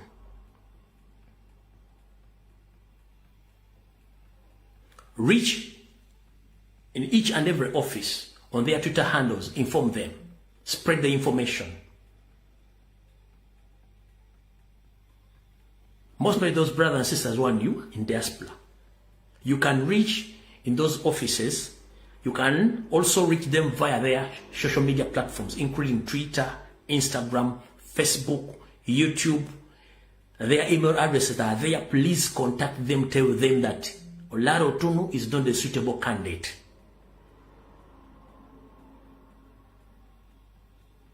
And let Olalo Otunnu come out publicly and deny what he benchmarked during his office in the UN office. Whatever he wrote, whatever he said, can he go again? If Olalo Otunnu can come publicly and tell the world, he included Sierra Leone. Why Sierra Leone?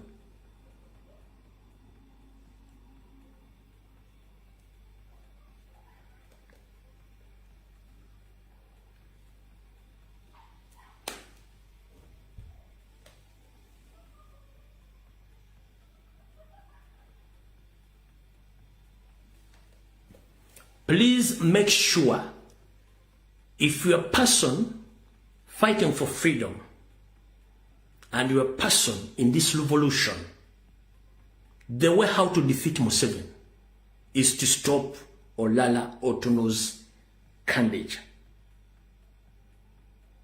If not so, if Olalo Otunnu succeeds,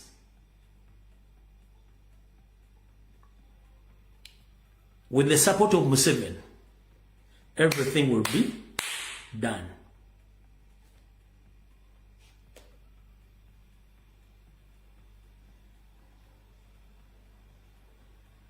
Mwenna abaagala okujjako Museveni abali mu revolution temukkiriza Olalo Otunnu okuwangula. Wawangula kiba kitegeeza missioni ey'okujjako Museveni etulemye. 1. Tewali kikolobere kisobola kukolebwa ku Museveni amujja mbuyinza n'amaanyi nga Olalo Otunnu ye president waki ye secretary wa UN tekisoboka kubanga ensi zonna okusala nti kati balumbe Museveni mujjako by force bane Mungu byonna bimala kuyita mu kakiiko ka UN nenga kikya planninga ali mu kudefendinga Museveni okuggala oluggi nga teri muntu asobola kugulako Museveni musango fayiro zonna bagenda zijjayo ze baali bawabidde Museveni bagenda zijjayo Museveni asigale nga ali kirindi bwati bwakola kati kankusigire kifaananyi okuva mu 1996 Museveni azatta abantu ng'akiyitako najja mu 7 natta abantu ng'akiyitako najja mu 8 n'akiyitako ng'era akisiiga abakulembeze abaliko namujja mu 8 natta Abaganda n'akiyitako n'ennamba tezaaliko ezabatta n'agenda Rwanda natta abantu mu 94 era n'akibikka n'aga nti Bakutu ne tubawa calculations bulungi nnyo nti Abakutu tebasobola kubanga batta abatuuse miliyoni nga abatuuse bali bakola almost 2%. Ekyo n'akiyitako owulira okutta Abaganda bano badda batta n'abantu babadde atta nga yeekweka natta Northern n'agamba nti Kone natta abantu mu Western n'agamba nti Alistair Kone mu Eastern n'agamba nti Alistair Kwena n'akiyitako kati azatta abantu ng'agamba emmese zibasse embizi zibasse bwatyo kati kyayagala abantu bonna bamuwabira emisango mu Hege nga bwe yasindika Nobert Mao najjayo Mao yajja obujulizi bwe ng'omuntu n'afuna n'olukalala lw'abantu bonna abawa obujulizi n'alujjayo n'aluwa Museveni amugamba nkuwadde abantu bano mugende mwogeregeze nabo bajjeyo obujulizi abantu bano bakkiriza abamu ne bagenda bajjayo obujulizi against Museveni abaagaana babajjawo omukomu nakati bakyabatta ng'oyo Mao yakikola Mao era yakonvinsinze Olalo Otunnu okujja mu kintu kya Museveni era kyesimanyi bakituufu nkyakinoonyerezaako oba Olalo Otunnu yajjayo obujulizi bwe yawa ku Museveni simanyi oba yabugjeeyo naye nga Museveni kyali mu kukola kati bw'afuna ekifo kya Olalo Otunnu nga ye president wa UN buli fayiro yonna ey'omusawo gwali guvunaaniddwako Museveni egenda kuggalwawo era naffe tetulina kyesobola kukola kuwabira Museveni wantu wonna kiba kigaddwawo tosobola kuwabira Museveni tosobola muggulako musango ne mutabani wo oba tosobola muggulako musoka abeera andika abeera omwana we n'okumugulako otandulwa mundu bajja kugamba nti abayekera bali mu Uganda bebasse abantu nga Museveni yabasse ng'ani akyogera kasitola lwotundu ayogera nti ye president ayogedde nti abayekera gavumenti ya Museveni bebasse abantu si Museveni nga kikoze ki nga kiwedde kati waliwo n'ekira kyenjagala obbalagamu okuleeta busopu ono ate asomadde theology kino yingera kigatta ku kino busopu ono alimu ebintu biri mutannategeera. One, busopu bagezako kulietinga eddiini eyaabwe nga Bungereza bwe yakulietinga eddiini eyaabwe Protestanti ne busopu kitabageza kulietinga eddiini eyaabwe nga busopu ono yagenda okuba controlling eddiini naddala ez'ababona agendi nga ye president waazo zonna.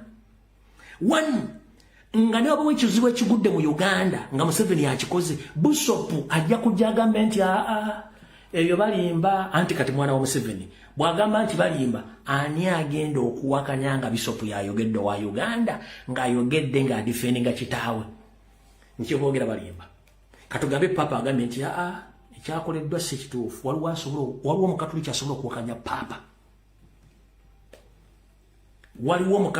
okuwakanya papa kati ono bamutaddewo okumanejinga abalokole bonna kati ye president waabwe naye hidden agenda ya busopu mwemwita busopu bw'anayimiriranga okwogera bino betugamba musimanyi firi gundi mukidapinze gundi mwassa abantu mukwekalakaasa busopu ajja kugamba mulinnya lya Katonda abaana abo balimba nze munnaddiini buli kimu ekiri ku ground nkimanyi taata wange oba gavumenti esobola kutta abantu abo balimba abo babayaabanoonya byabwe nze busopu nze njogera ate busopu alina kafeesi kaabwe kali ak'okulimbalimba ako ani agenda okuwakanya busopu byayogedde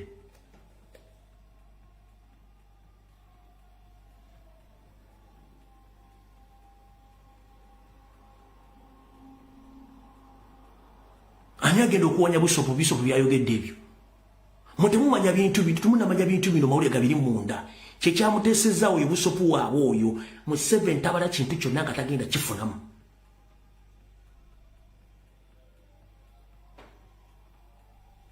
akola ekintu asooka n'akivuma nga byaga nti ye avumirira babishopu kubanga batta Yesu eyamuta yali Simeka Kayaafa oba Kayaafa oba yaani kati muwala we Kayaafa kubanga temwategedde kigenderwa ki ono busopu agenda ku defending anti kati bagambye nti kanisa ya Uganda eyogedde tewawaddewo kutta abantu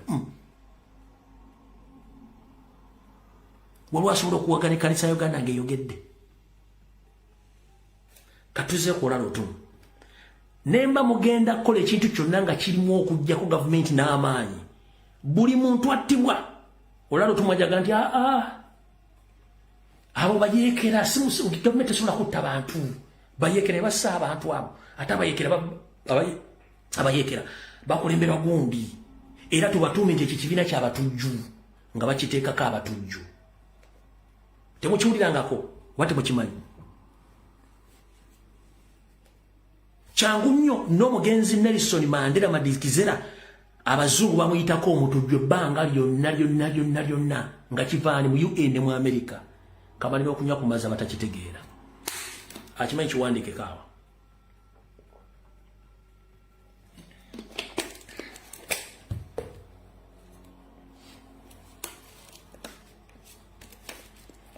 Nelson Madikizera Mandela bamuyitako omutujju nga ani amuyita omutujju ensi z'amagulu meeru nga ne UN mweri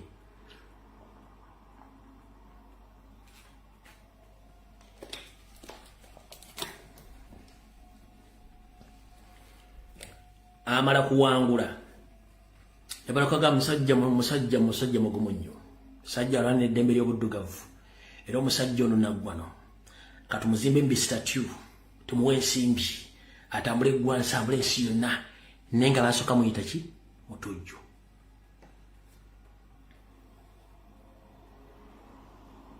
okitegeera kati bano kyebazimba mu kyemutamanyi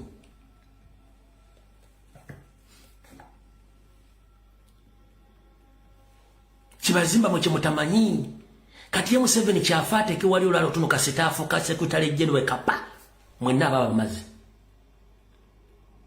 Secretary General asobola okuwangira kabaka wa Bungereza Charles n'amugamba nti no kino kibogera kikya. Asobola okuwangira president wa Ufaransa, asobola okuwangira president wa Canada, owa America, owa wano na buli mumu namuwandikira nga mutegeeza ndi kikula mu Uganda kituufu. Temugenda kukirwanyisa. Kyabala lwaki abakinga kuggala nzigi ku bikolo bye byonna na muntu agenda okuddamu muvuganya mutabani wa family ye. Ekyo muyino kitegeera. So yensobola kinjagadde mpe information eno abantu bategeere ng'obudde bukyali nti nze sirwanyisa olala otuno ng'omuntu. Nwanyisa ekimuli emabega. There is something behind olala otuno. Some people from northern Uganda which they can't observe. But I myself, I can observe Musevenism. Because if I may ask one simple question, you people from northern, you know the Olalotuno's financial status. You know it clearly. Where did he get that money? And why is it that he's backed up by Museveni and funded by Museveni? Of all problems we have in Uganda, does Uganda need that office? Of all problems we are facing in Uganda, does Uganda need that office? Museveni is trying to capture all the big offices across the globe. No one is going to challenge him. He's going to use the billions of money to get what he wants exactly. But some people, they don't see far and they don't think beyond their thinking capacity. When someone gives him 1 million to speak or to counterattack what Lumbiye says, it's very easy. Someone can pick his phone, open his social media platform, and he or she counterattacks my information without evidence or proper information on whatever he says. But me, publicly, I come with the evidence and I give you the proper information. I challenge Honorable Olalotuno to go against whatever they say, whatever he said, or whatever he wrote. During his stay in the office in UN, during his stay in the office, in the UN office, and whatever he stated in this video, let him come publicly and deny whatever he said against Museveni.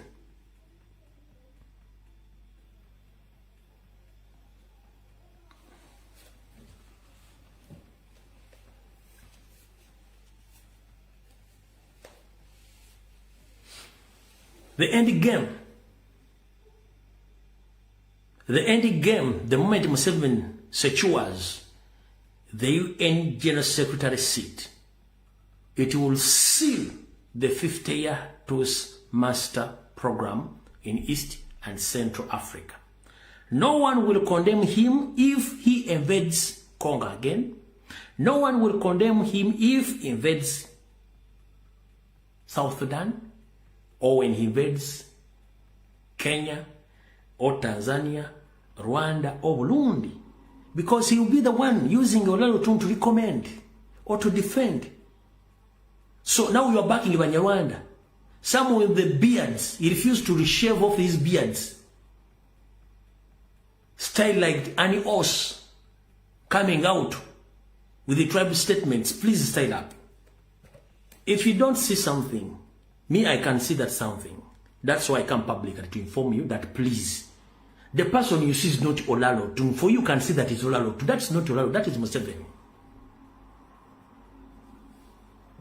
The one you are watching, that's not Olalotuno, that is Museveni. Once upon a time, Olalotuno was among the big people in those offices. And he wanted to contest when he was still young. Museveni denied him the chance of signing for him. Why is it now in his evening age? Museveni knowing that any time he can leave the world, but he needs someone who's going to defend his son and to defend his family.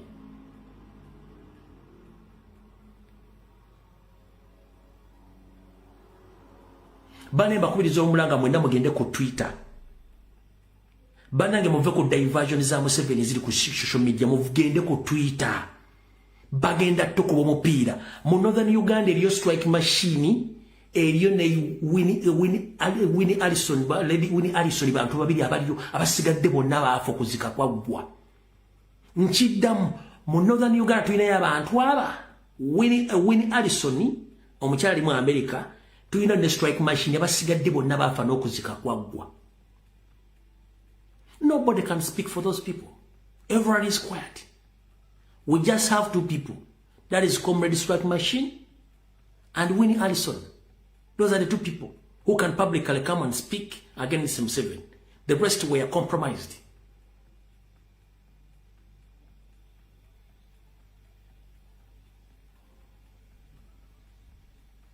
So please, I encourage you, ladies and gentlemen, avoid Museveni's diversion in social media. We have a lot of work to do on social media platforms, especially. Go on different social media platforms of UN General Assembly. On Twitter, Instagram, Facebook, YouTube, and those who can reach in big offices, please do so. And those who can stage demonstration, please do so. Whoever gets a chance of meeting Olalo Otun, ask him, can he go against of what he wrote and what he confessed that Museveni was the one behind the toasters in northern Uganda? And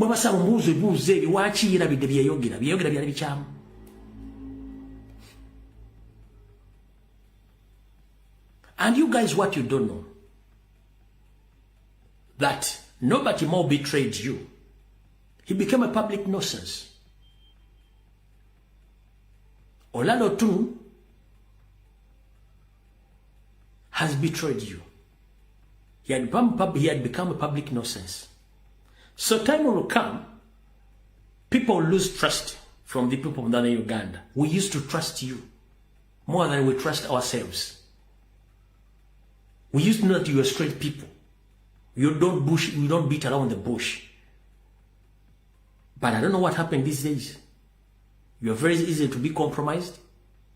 You forgot what exactly your mission. You forgot that you have a country to protect. You forgot that we must speak for those who can't speak right now. Thousands who were killed by Museveni during the Collins War. And people went on to confess. But Mao categorically clear. He withdrew his affidavit. And he went to give the list of those who who went to Hague to witness or to give evidence to crimes against humanity Museveni committed against the will of people. Mao. Nobody Mao. So, whoever meets Ambassador Olalo Otun, asked him to come out publicly to talk about what exactly he benchmarked when he was still in that office and what he confessed in these videos. Can he go against his history?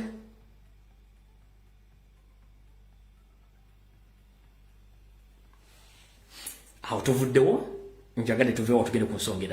So ladies and gentlemen, your topic in Jigadde, that topic is closed. It's upon Ugandans to help each other in stopping Museveni's mission. That is my humble request. Tugenze ku topic endala. Waliwo ekintu kyemutamanyi ekigenda maaso. Legitimacy ekyalya Museveni.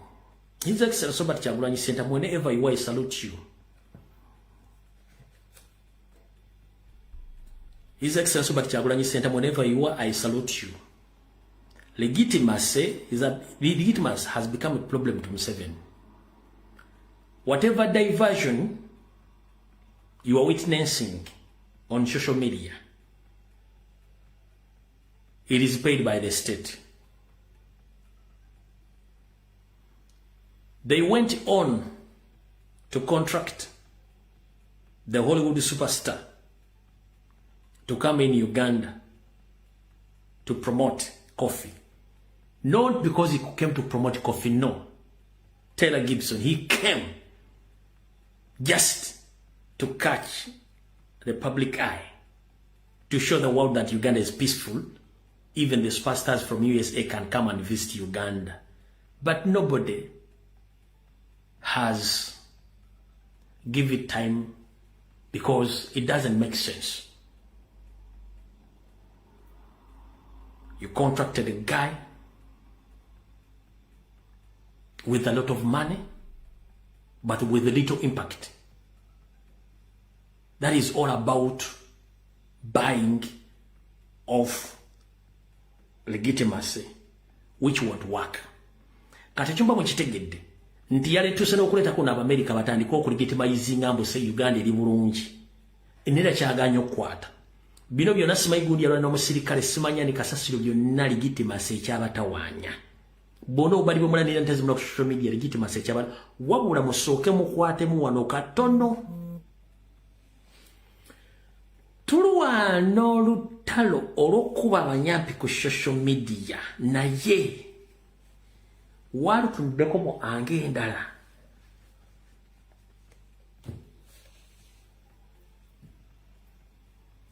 Tulwana olutalo olw'okuba abanyampi ba NRM abali mu Middle East walutunuddeko mu ange endala. Ange endala yeeruwa? Ange endala yendala yeno wano. Museveni muyaaye naffe bazanyirako tuli bayaaye tiye asobola okuwa omupiira ne muguzanya ne mugwekuba ye n'asigala ng'afunamu atya.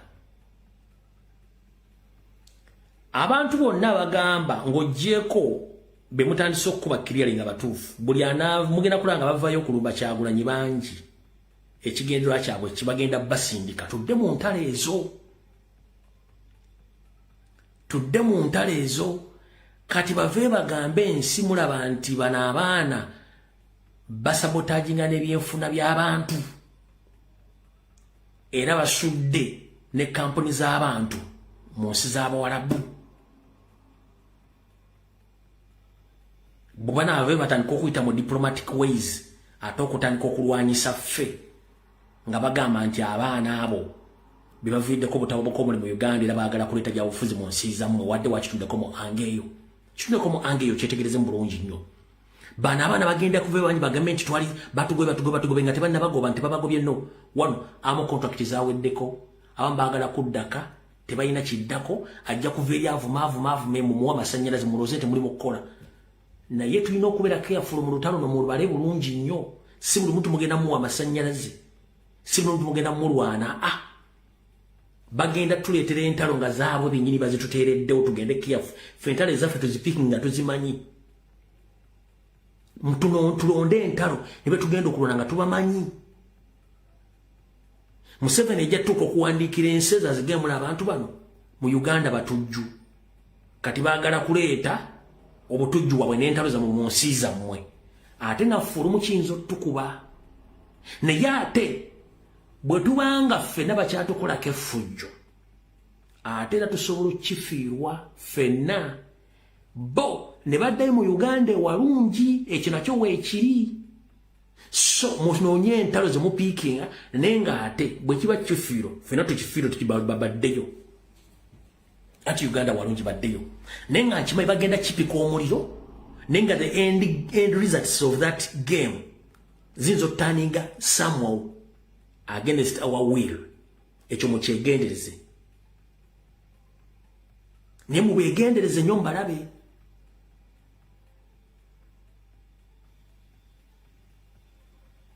Ekyo nkimaze. Mwabadde mwetegerezaako nti buli muyimbi yenna eyafa n'azuukidde atandise okutimba konsati. Mwakyetegerezaako. Museveni yakitegedde mbu tumala obudde bungi nnyo mu ntalo. Kati ayagala creating entalo nga zibeesinga mu music industry nga baleeta abayimbi bateekeyo konsati. Tudde ku abo mutuyombe nabo n'abayimbi. Kati n'abaffe bennyini bayinza obbategeka nabo tugende nabo mu ntalo. Gwoza lwaki buli muyimbi ataddeyo konsati ekintu kino kitegeke sente empitirivu zaateereddwa obalite munakitegeera buli muyimbi yafa ne yazzukira bonna batandise okubata batandika okukola concert kati mu kino baagala tubeere ku ekyo tuve ku nsonga enkulu tutandika okutunulira abayimbi tulwanagane nabo one kati batandika okugamba olwaki owama we yategeka tewali yamulwanyisa mwate bwaki mulwanyisa abalala kati njagala muwulire bulungi nnyo wane wali okulina okukomba essowaani omulabe wa Uganda mu art industry bamuyita Salimu Sale ne Abitex be bantu aba babiri n'abalala batonotono neze mention z'abantu ababiri Abitex bamuwa billion esukka 20 sente zazirina era zagenda otegekamu ebivulu ebyo okusereza omusolo kati kyetugenda okukola ngenda kusaba mwenna abayimbi ng'omanyi nti oyagala enkyukakyuka muganda wange tokkiriza Abitex kutegeka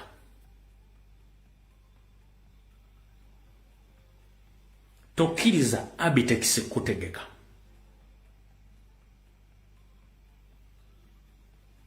tokkiriza Abitex kutegeka kuba Abitex bwakutegeka tugenda kukuba lwaki tukuba sente zebakutegesemu zamuwa musolo ate abakulyetinga ntalo na diversion kati babalwanyisa diversion n'okulwanyisa sente z'omusolo gw'omuyimbi ng'oli oyagala enkyukakyuka nkwegayiridde tokkiriza Abitex kutegeka kuba ffe abaana bagenda kukuba n'oba muyimbi wa nkyukakyuka togesa banjabo ne bassebo temulwana n'abayimbi mukuba Abitex buli muyimbi gwategese gwe mukuba ne bwana bakyusiza omutegesi mumufokasinge ku Abitex buli muyimbi gwataddemu sente mukube mpaka kuwulira bubi sente alina biliyoni zaaga ze baamuwa n'akolako ne ka office kali emmenga awo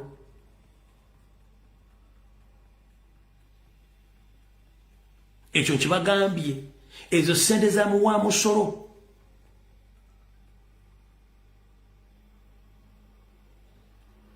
so ngenda seba ng'omuyimbi oli wankyukakyuka bambi nkwegayiridde funa promote omulala kutegeke oba kola ekintu ekyagabaliza abaana bagenda kukuyisaamu eggaali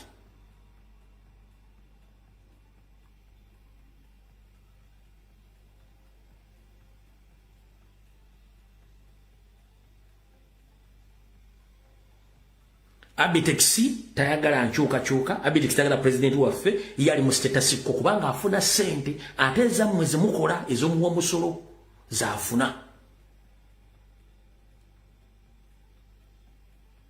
era mugenda kula buli muyimbi yali afudde nga bamuzizza concert ku concert bakitaddeo kati kibere public kubanga ono azimba ligiti masebwate bwatambuza ntumalako ekisanja nga ali mu ebyo bityo so buli muyimbi yena bwagenda oteeka nti Abitex promotion oyo kuba tokuba ku mutwe mukubiriza abantu batagenda mu concert kubanga nebe musaza agenda kusomba abantu yewana nti yajjuzza nenganze amanyi ebivulu babiteeka n'enfuna yabyo ne bwana akulaga nti ajjuzza ajja kuba yafiiriddwa ezo sente zamuwa musolo twetaaga okuyimirira n'abantu abayimirira n'abantu omuyimbi atayimirira n'abantu abantu bogenda okuyita be bakola business be bali mu kukyajinga omusolo muyitirivu be bali mu kubba be bali mu kutulugunya ezo sente zamuwa musolo zeziteeka ebivulu Abitex alina bibamwa biliyoni zaaga 2 n'akolako ne woofiisi awo erubaga zaali mu kuzannya bwatyo so bye mbadde njagadde obbagamba mubitegere bulungi nnyo mubeere aweya eri ekintu ekyo kyonna ekijja mukirinde musabire nnyo pulezidenti musabire nnyo ne bacomrade angenda kusaba bannayuganda mwenna obukulembeze bwa chapter ya United Arab Emirates mwenna we muli mbasaba mugezeeko nnyo okufindinga out obutebe musobola okuyamba comrade Kibirige wonna waali mbasaba musobola okunoonya mbeera kimwali nawo waatuuse so mwenna mbasaba bulungi nnyo Emirates zonna mbasaba mutuule mufune resolution kubanga si mwezi wa misango nigomati ensingwira si mwasi waabwe mbasaba mukole ku nsonga za comrade General Kibiriga wonna waali musobole okutulanga bakulembeze mufune solution y'ekintu ekyo asobole okubanga avaayo ate ali butaala wonna General Kibiriga wooli mukama gumye kijja kuggwa ekirungi bakusanze olina visa bisigadde mukama yamanyi ngeri gyono bitambuje banakutambuza byo binabatambulamu naye nga byonna nsaba okulembezebwa chapter zonna ziri mu UAE bambi mutuule musale entotto mulabe butya musanga comrade Kibirige na kinge gye mwizo mutaasamu asobole okubanga avunuka ebintu ebyo kati ekirala kino kiyinza obbawulikikamu nga kyemutategeera ne buno bubakanjala bbuwa abantu mwenna bali ku online abakola visa buno bubakanjala bugenderi mwenna bakola visa ku online mukola omulimu mulungi nnyo ogw'okutambuza baganda baffe newankubadde mulimu ababbi oba abafere nkiddamu mukola omulimu mulungi nnyo ogw'okutambuza baganda baffe ne mulimu n'abafere era nva waggulu wano ngambaga omuntu yenna abba ssente z'omuntu ng'ogenda mukolera visa oba okoze bubi nnyo kikyamu nnyo wabula kano ke kalowoozo kange bw'okwata essimu n'otandika okulanga visa nti okola visa ezigenda Dubai, Qatar, Saudi Arabia wa toyogera bingi nnyo towa full details ezensi zina system eringiza erondoola ne bamanya biki bimugamba abantu na biki bimukola bw'ogamba nti olina visa esobola okuleeta omuntu mu nsi eyo 10 mugambe gyamu mu kabokisi kange ebisigadde mu byogerera eyo buli information gimuwa abasajja bagipiiki nga kino nkibagamba bapiiki nga bwe kimwongera oba okola za Canada oba za America oba zaawa please mukendeeze okuwa full details eza visa zemufunira abantu na butya muzifunamu abantu batambula batya bakola bakibiti mbikendeeze mbagambye ebbanga ddene social media zino zijjuddeko abasajja abatunula misenge abafuna information okuva ku mmwe nnyini yensonga lwaki nti okutambuza n'okutambuza abantu kukendedde mbasaba buli akola visa oba oli muwala oba oli luddawa please gamba omuntu ti nina visa agala okujja Dubai okukola biki nti jangu mu inbox yange tonyonyola bingi nnyo nammwe abagamba nti muli Saudi Arabia muli ludda mujja abaana mu biyumba ne mbatolosa nammwe funa omwana yogera mu inbox okola omulimu ogwo tojja ate ku social media gamba nti nze ntolosa abaana nkusa oli akotte kamera ndi wano nindi omwana nyara mutolosa tajja ogwo musango simanyi lwaki bannayuganda tweropa nnyo bagundi ngenda basaba ekintu ky'okola okuba okifunamu nga ne gw'ogenda okikolera omuyamba naye gwe kennyini weeteeka mu buzibu ne gw'ogenda okutolosa omuteeka mu buzibu already weewaako obujulizi nti otolosa abantu ekyo kikyamu ensi zemuzanyiramu ziri mu sharia law bajja kuzanyira akatambiko mu kkooti katona kyogenda kuzza bagenda bagamba ki banatulekerawo okowaaka obujulizi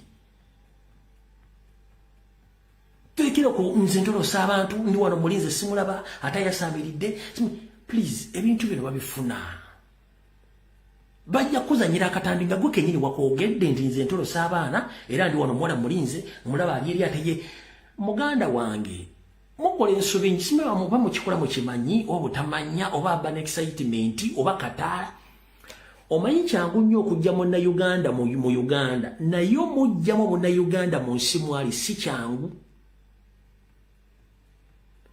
kyangu nnyo okujja munnayuganda Uganda omuleeta mu diaspora oba ewantu wonna naye omujja munnayuganda si kyangu tuyina akataala kangi tetuyiga tetubuulirirwa tumaliriza tukoze ensobi nnyingi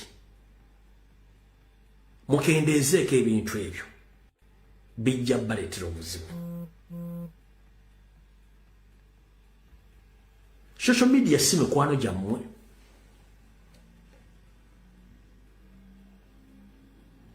social media si mukwano gwammwe ndi wano bagamba social media mikutu gy'abambega si mmwe mwagitandikawo gino emikutu bannyini gyo bambega abaji operating abambega information gye mufulumya na buli kimu kye mukola kuno bakiwandiika bakiprofilinga ne bakitereka bajja kibakozesaako nga tomanyi.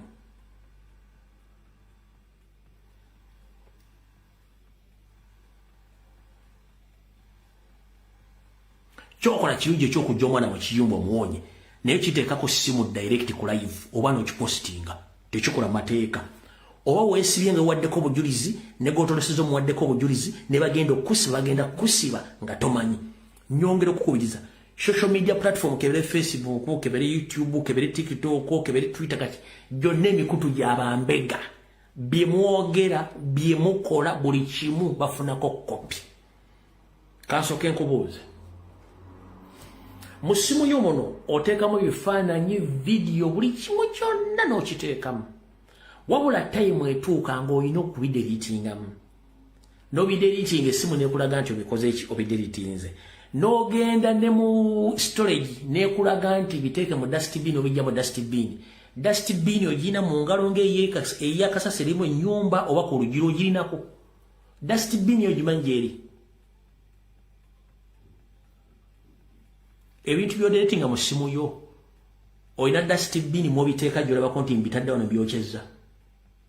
Omanyi gye biraga ku ssimu eyo omanyi bw'odelitinga ebintu gye biraga obimanyi gye biraga.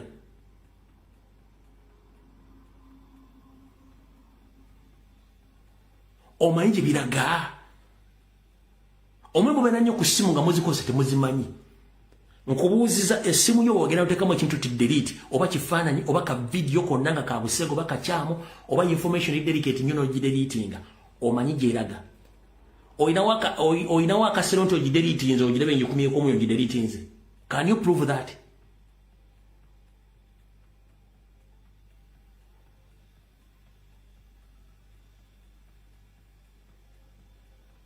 Kati bwoga nti social media mikutu gy'abambega buli kyemukola bakiraba ne kyemwogera bakiwulira na buli kimu bakimanyi kyemukola naye just balinze bulinzi tembo banaakufuna bwe baba.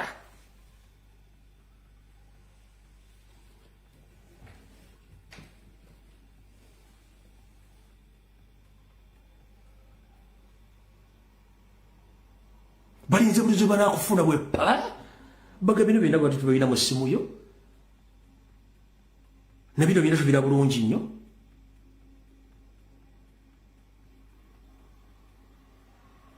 Byonna obutambo bw'ekiseegu bwonna babulina. Ebifaananyi by'obuseegu byonna babirina. Information y'okukwatako yonna bagirina. Kati gwe storage obanga si yo g'ogikiryalinga ey'essimu yo. Obanga gwe singa okola mu Google storage. Nga gwe okola mu storage y'essimu yo ku Google. Nga gwolooza nti wabisangula. Bunudozi bo balina ebifaananyi byonna buli kimu kyonna kikwatako bakirina kyonna bakirina batuna butunzi ne basikalaga abalala zinembwa. Nku essimu yiyo you delete you format the phone niyo yo deformatinze byoformatinze ogerako nga bigenda wa.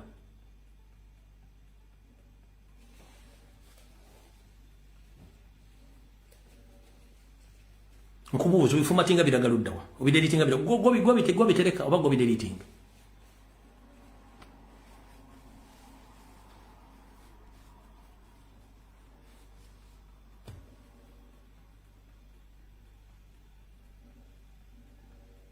Babirina mu servers zaabwe zonna world over bazirina. Mwena mbosiniga musimeka viewers ndeka viewers bakalina. Neka viewers bakalina. Ali mbere mwefumba esimu yo gwo wajiguze n'essimu yo ogenda giteekako tekemo app gy'oteekamu oteekamu bambega. N'oteekanga mu details zonna date of birth amannya go buli kimu location n'obiteekamu. N'otandika okwerecordinga n'onyenya akabina kulinga balinze baga no. Nebakusindikira bu noodles ne bagala buli kimu ne bakireba nga bala bati babeera ku masimba beera bati nange bandaba. Nange bandaba wano buli kimu kyenjogera bakimanyi.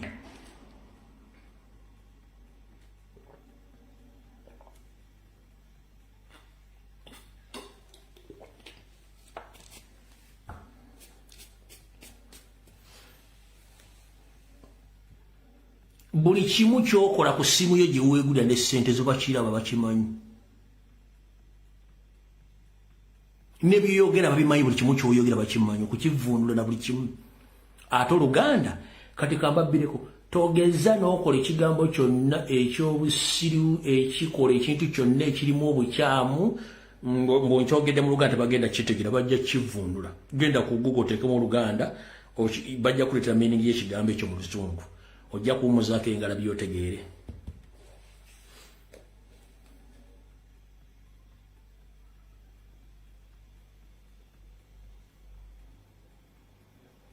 genda oteeke ekigambo ky'Oluganda mu Google okivundule mu Google genda kuleetera meaning yakyo ate nga ntufu genda okubuuka enswa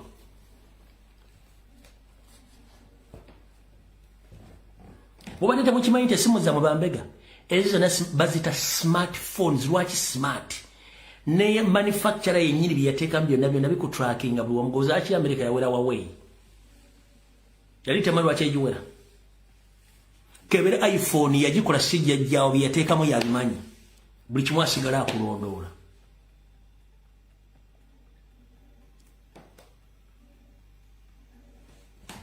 nodde mu kisenge ne weemulisa booti n'okuba n'osindika bakulaba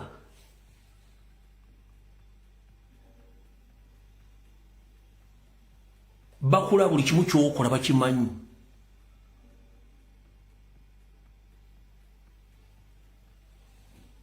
comment section zonna bazira buli ky'owandiika bakiraba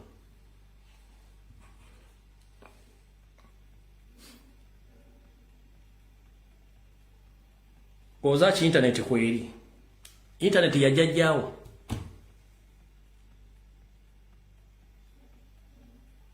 kankubuuza lwaki abantu abasinga okubeera nga abagagga abakola bizinensi ab'ebyo nga batambula ne katooki bw'osanga omuntu ne katooki tasobola kugula simu etegeera bagisobola gigula ne katooki nzibu erimu katooki nzibu yakutrakinga n'ebintu gwozaaki abantu batambula ne katooki nga kutulina smartphone omuntu yandibadde akwata smartphone babitambula ne katooki bagezi bayaayi bamanyi obubana phones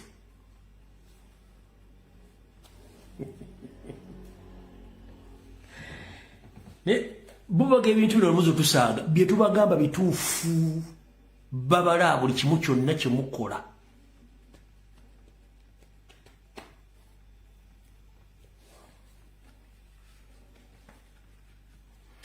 bwe tunakuna abawala mubaga nti nuddu zange bazitaddaani neba tebamubbyeko ssimu bahakazi asobola okuyingira mu ssimu yo najjamu nuddu zo nazidisiplaying ensi yonna okitegedde olwaleero kati essimu gy'olina mu ngalo gye weegulira mbega okitegedde bulungi nnyo era genda mu ssimu yo mu WhatsApp ogende mu setting olonye wali linked device genda ku WhatsApp yo ogende mu setting ononye option wali linked device okebereko bw'osanga aliwo device endala gy'otamanyi ng'eri linked ku account yo ku WhatsApp yo byotypinga byonna wa voice note byosindika byogera linked device ebirina byonna nkiddamu kwata essimu yo genda mu WhatsApp ogende mu setting bw'ogenda mu setting ojja bayita linked device siga otunulawo nga aliwo essimu esukkamu emu ng'essimu togimanyi manya waliwo buli kyokola kyonna akiraba akirinako kopi akulinze bulinzi akuba akutta akwabuluze genda mangu otunde mu setting mu WhatsApp yo genda wali mu settings waggulu waliwo agaba kayita linked device kasitolaba nga kuliko essimu esukkemu nga sigu wagiteekako WhatsApp yo waliwo buli kyokola kyonna akiraba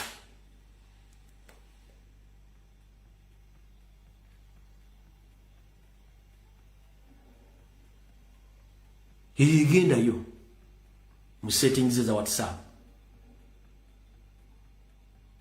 gwewunya lwaki abantu abasajja bali mu gavumenti abakola bizinensi abantu ntubulanga babaku babeera ne katooki oba ezibbana phone bazirina kubanga balina ebakweka smartphone byatasobola kukweka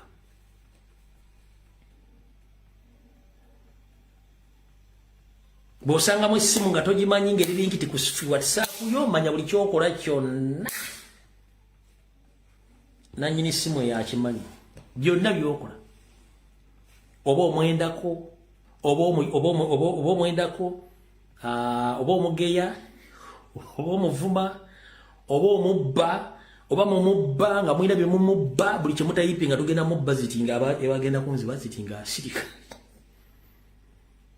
goloza lwaki ezo entale zibera ku social media ogenda kulanga waliwo screenshot ya linkinze ogenda kulanga kino kya linkinze kati WhatsApp groups ezo nazibagoba mudda ne temuwulira WhatsApp group ezo mubeera bambega yinza okuba nga family WhatsApp group ninga ejjudde mu bambega nga gotomanyi ola simu zikubira tozimanyi esimu yo togigaba teri agimene ng'essimu ekkubira evaawa ezo WhatsApp group ze mubeeramu ezo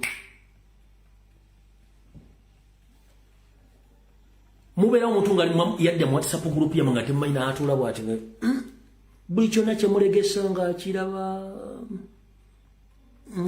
bw'ati apiikinga bupiikinza omu ng'amugamba gwe bunye omusajja akubira essimu yagijjeewa yamanya bw'ogenda okutambula yamanya buli kimu ky'okola na buli ne gw'obanja buli kimu ng'akimanyi mwe ku TikTok mubeera kulaba mubeera mu social media mubeera kulaba bukazi bulina bubina nakuli ebibuuzibuuzi bitagatta na ntalo zabate temusobola kumanya essimu yo yennyini yo mu ngalo esobola okwettira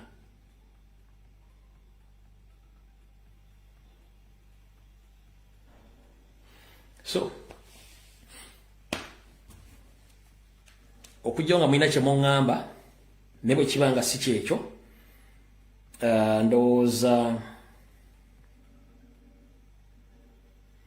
kanfundikire nakono aka message mukawulye bulungi nnyo kano akamessage njala kagendere bannayuganda mwena mukawulize bulungi nnyo. The reason as to why Museveni has ruled Uganda for 40 years. Ensonga lwaki Nyambi Osoferi tibahabulwa afuze Uganda emyaka 4. Si lwakuba nti alina amaanyi, alina emmundu, alina buli kimu no, wulira bulungi nnyo. Reason as to why Museveni has ruled Uganda for 40 years. The answer. His lies endorses alimbira mu mitendera ejenjawulo. From his first meeting at Lubiri, he told them after 2 years we have to hand over power to civilians population. Okuva mu lutuula olwali mu lubiri lwa Ssaabasajja Kabaka Mengo emyaka 2 yagamba nja kuba mpaddeyo obuyinza eri abantu ba bulijjo.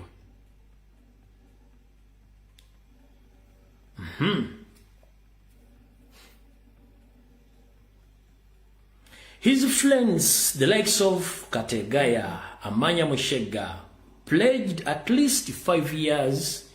He lied to Bukenya, especially was a Wandera Kazibwe, Amama Mbabazi, James Wakapablo.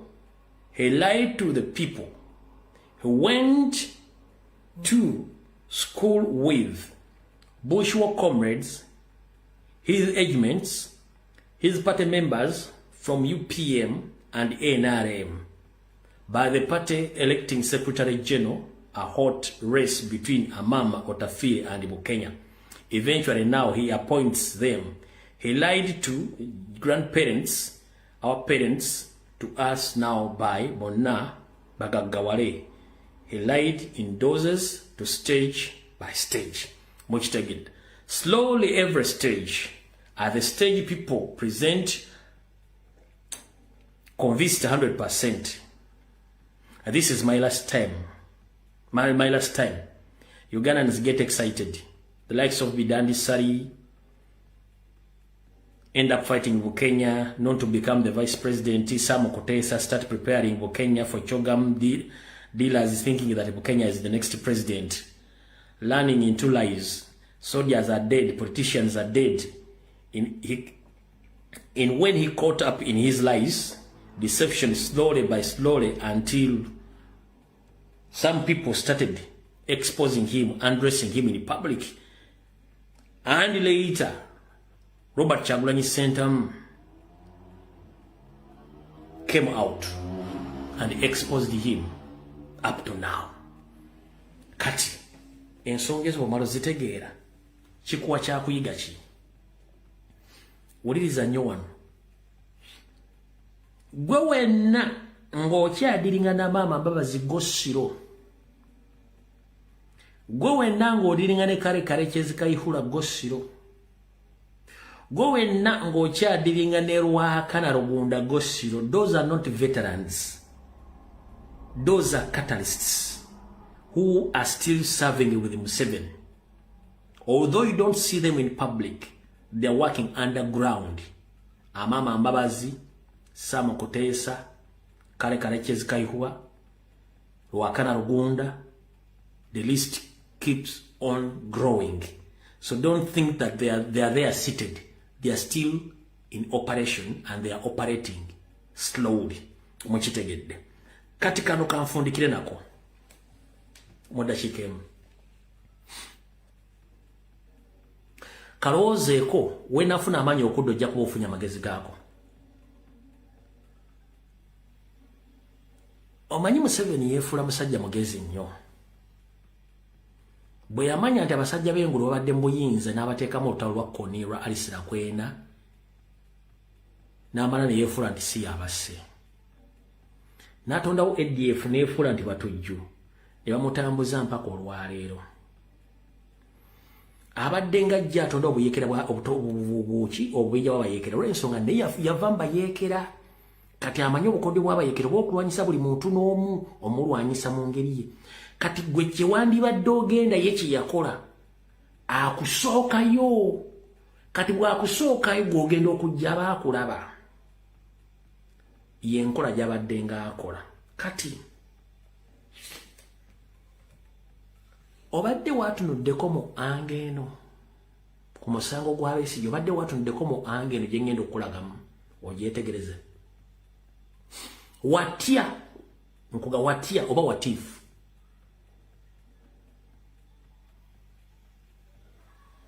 Nga bwe nabaganda Museveni n'aba agenti be yateeka across the globe muzannyira buli muzannyo gwonna ogujjamu abantu abandibadde bamukanga. Eki kyamulemesezza okufuna Kyagulanyi kuba Kyagulanyi yamanya. Watya nga Kizza Besigye ne banne babatega omusajja oyo nga bwe yali amuteze Dr. Kiyingi. Watya nga naye bamutega butezi. Lwaki atega abantu bano? Kikulowoozese ne bono bw'oyagala genda kolagana abazungu ne Museveni alinayo omukono naawe otye. Kitune mwolabe nti Watya yatega omuzungu ono nga bwe yamutega Kiyingi mu ntandikwa ne tutakiwabudde kuba budde bwe tetwali tetuwogera nnyo nga tetuliiwo. Watya nga yatega omuzungu ono akwatireko abo bonna abaali basuubira okweyambisa abazungu okuggyako Museveni. Watya nga yamutega. Kino kikulaga nti mwenna abandiyagadde okugenda okukozesa abazungu okubasapootinga muggyeko ayinayo omukono asobola okubamanya.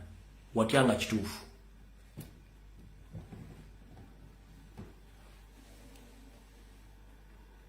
Bw'otunnya byazaakola ng'akulyetinga bakoni ba Alisira Kwena ba ADF ategatega bomu atta abantu ajjakola. Kati bw'atuse ku international level ng'alina abantu bali serious.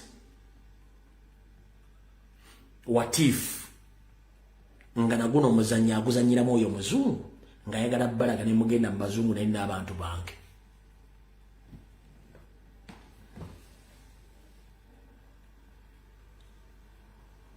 Kitunemu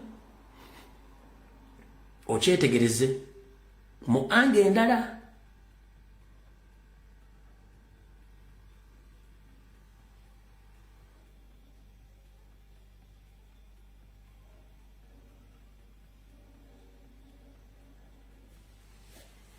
Nenyongera okujjukiza ne bona okwata ku bisubi Museveni ojja genda.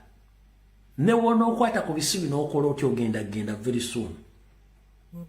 Ate ekyakozala kye kiri kutta n'ekyakuleta kye kiri kujjawo ate very soon. Ekyakozala kye kiri kutta ate ekyakuleta kye kikola ki kye kigenda very soon. Olimbye ense kutegedde osse ense kutegedde oyagala kwefuula kirimaanyi ng'eggali sajja buli kimu ense kitegedde kikyozzaako kuba otuuka obulimba nga bukoma. Mfundikidde akatambi kaliro. Wendi nkyali gumete mpaka nga bulijjo. Olutalo naluyingira mundu manyi nsobola okutuuka ekiseera nga nduli mu bwomu era nakyo nkimanyi bulungi nnyo. Nkiddamu wendi nkyali mugumu era nkimanyi nti nsobola okusigala mu lutalo luno nga ndi bwomu nga ntuuse nga ndi bwomu kasenge. Omanyi wolutuuka nga olina okufeesinga reality alone. Ekyo nakyo nkimanyi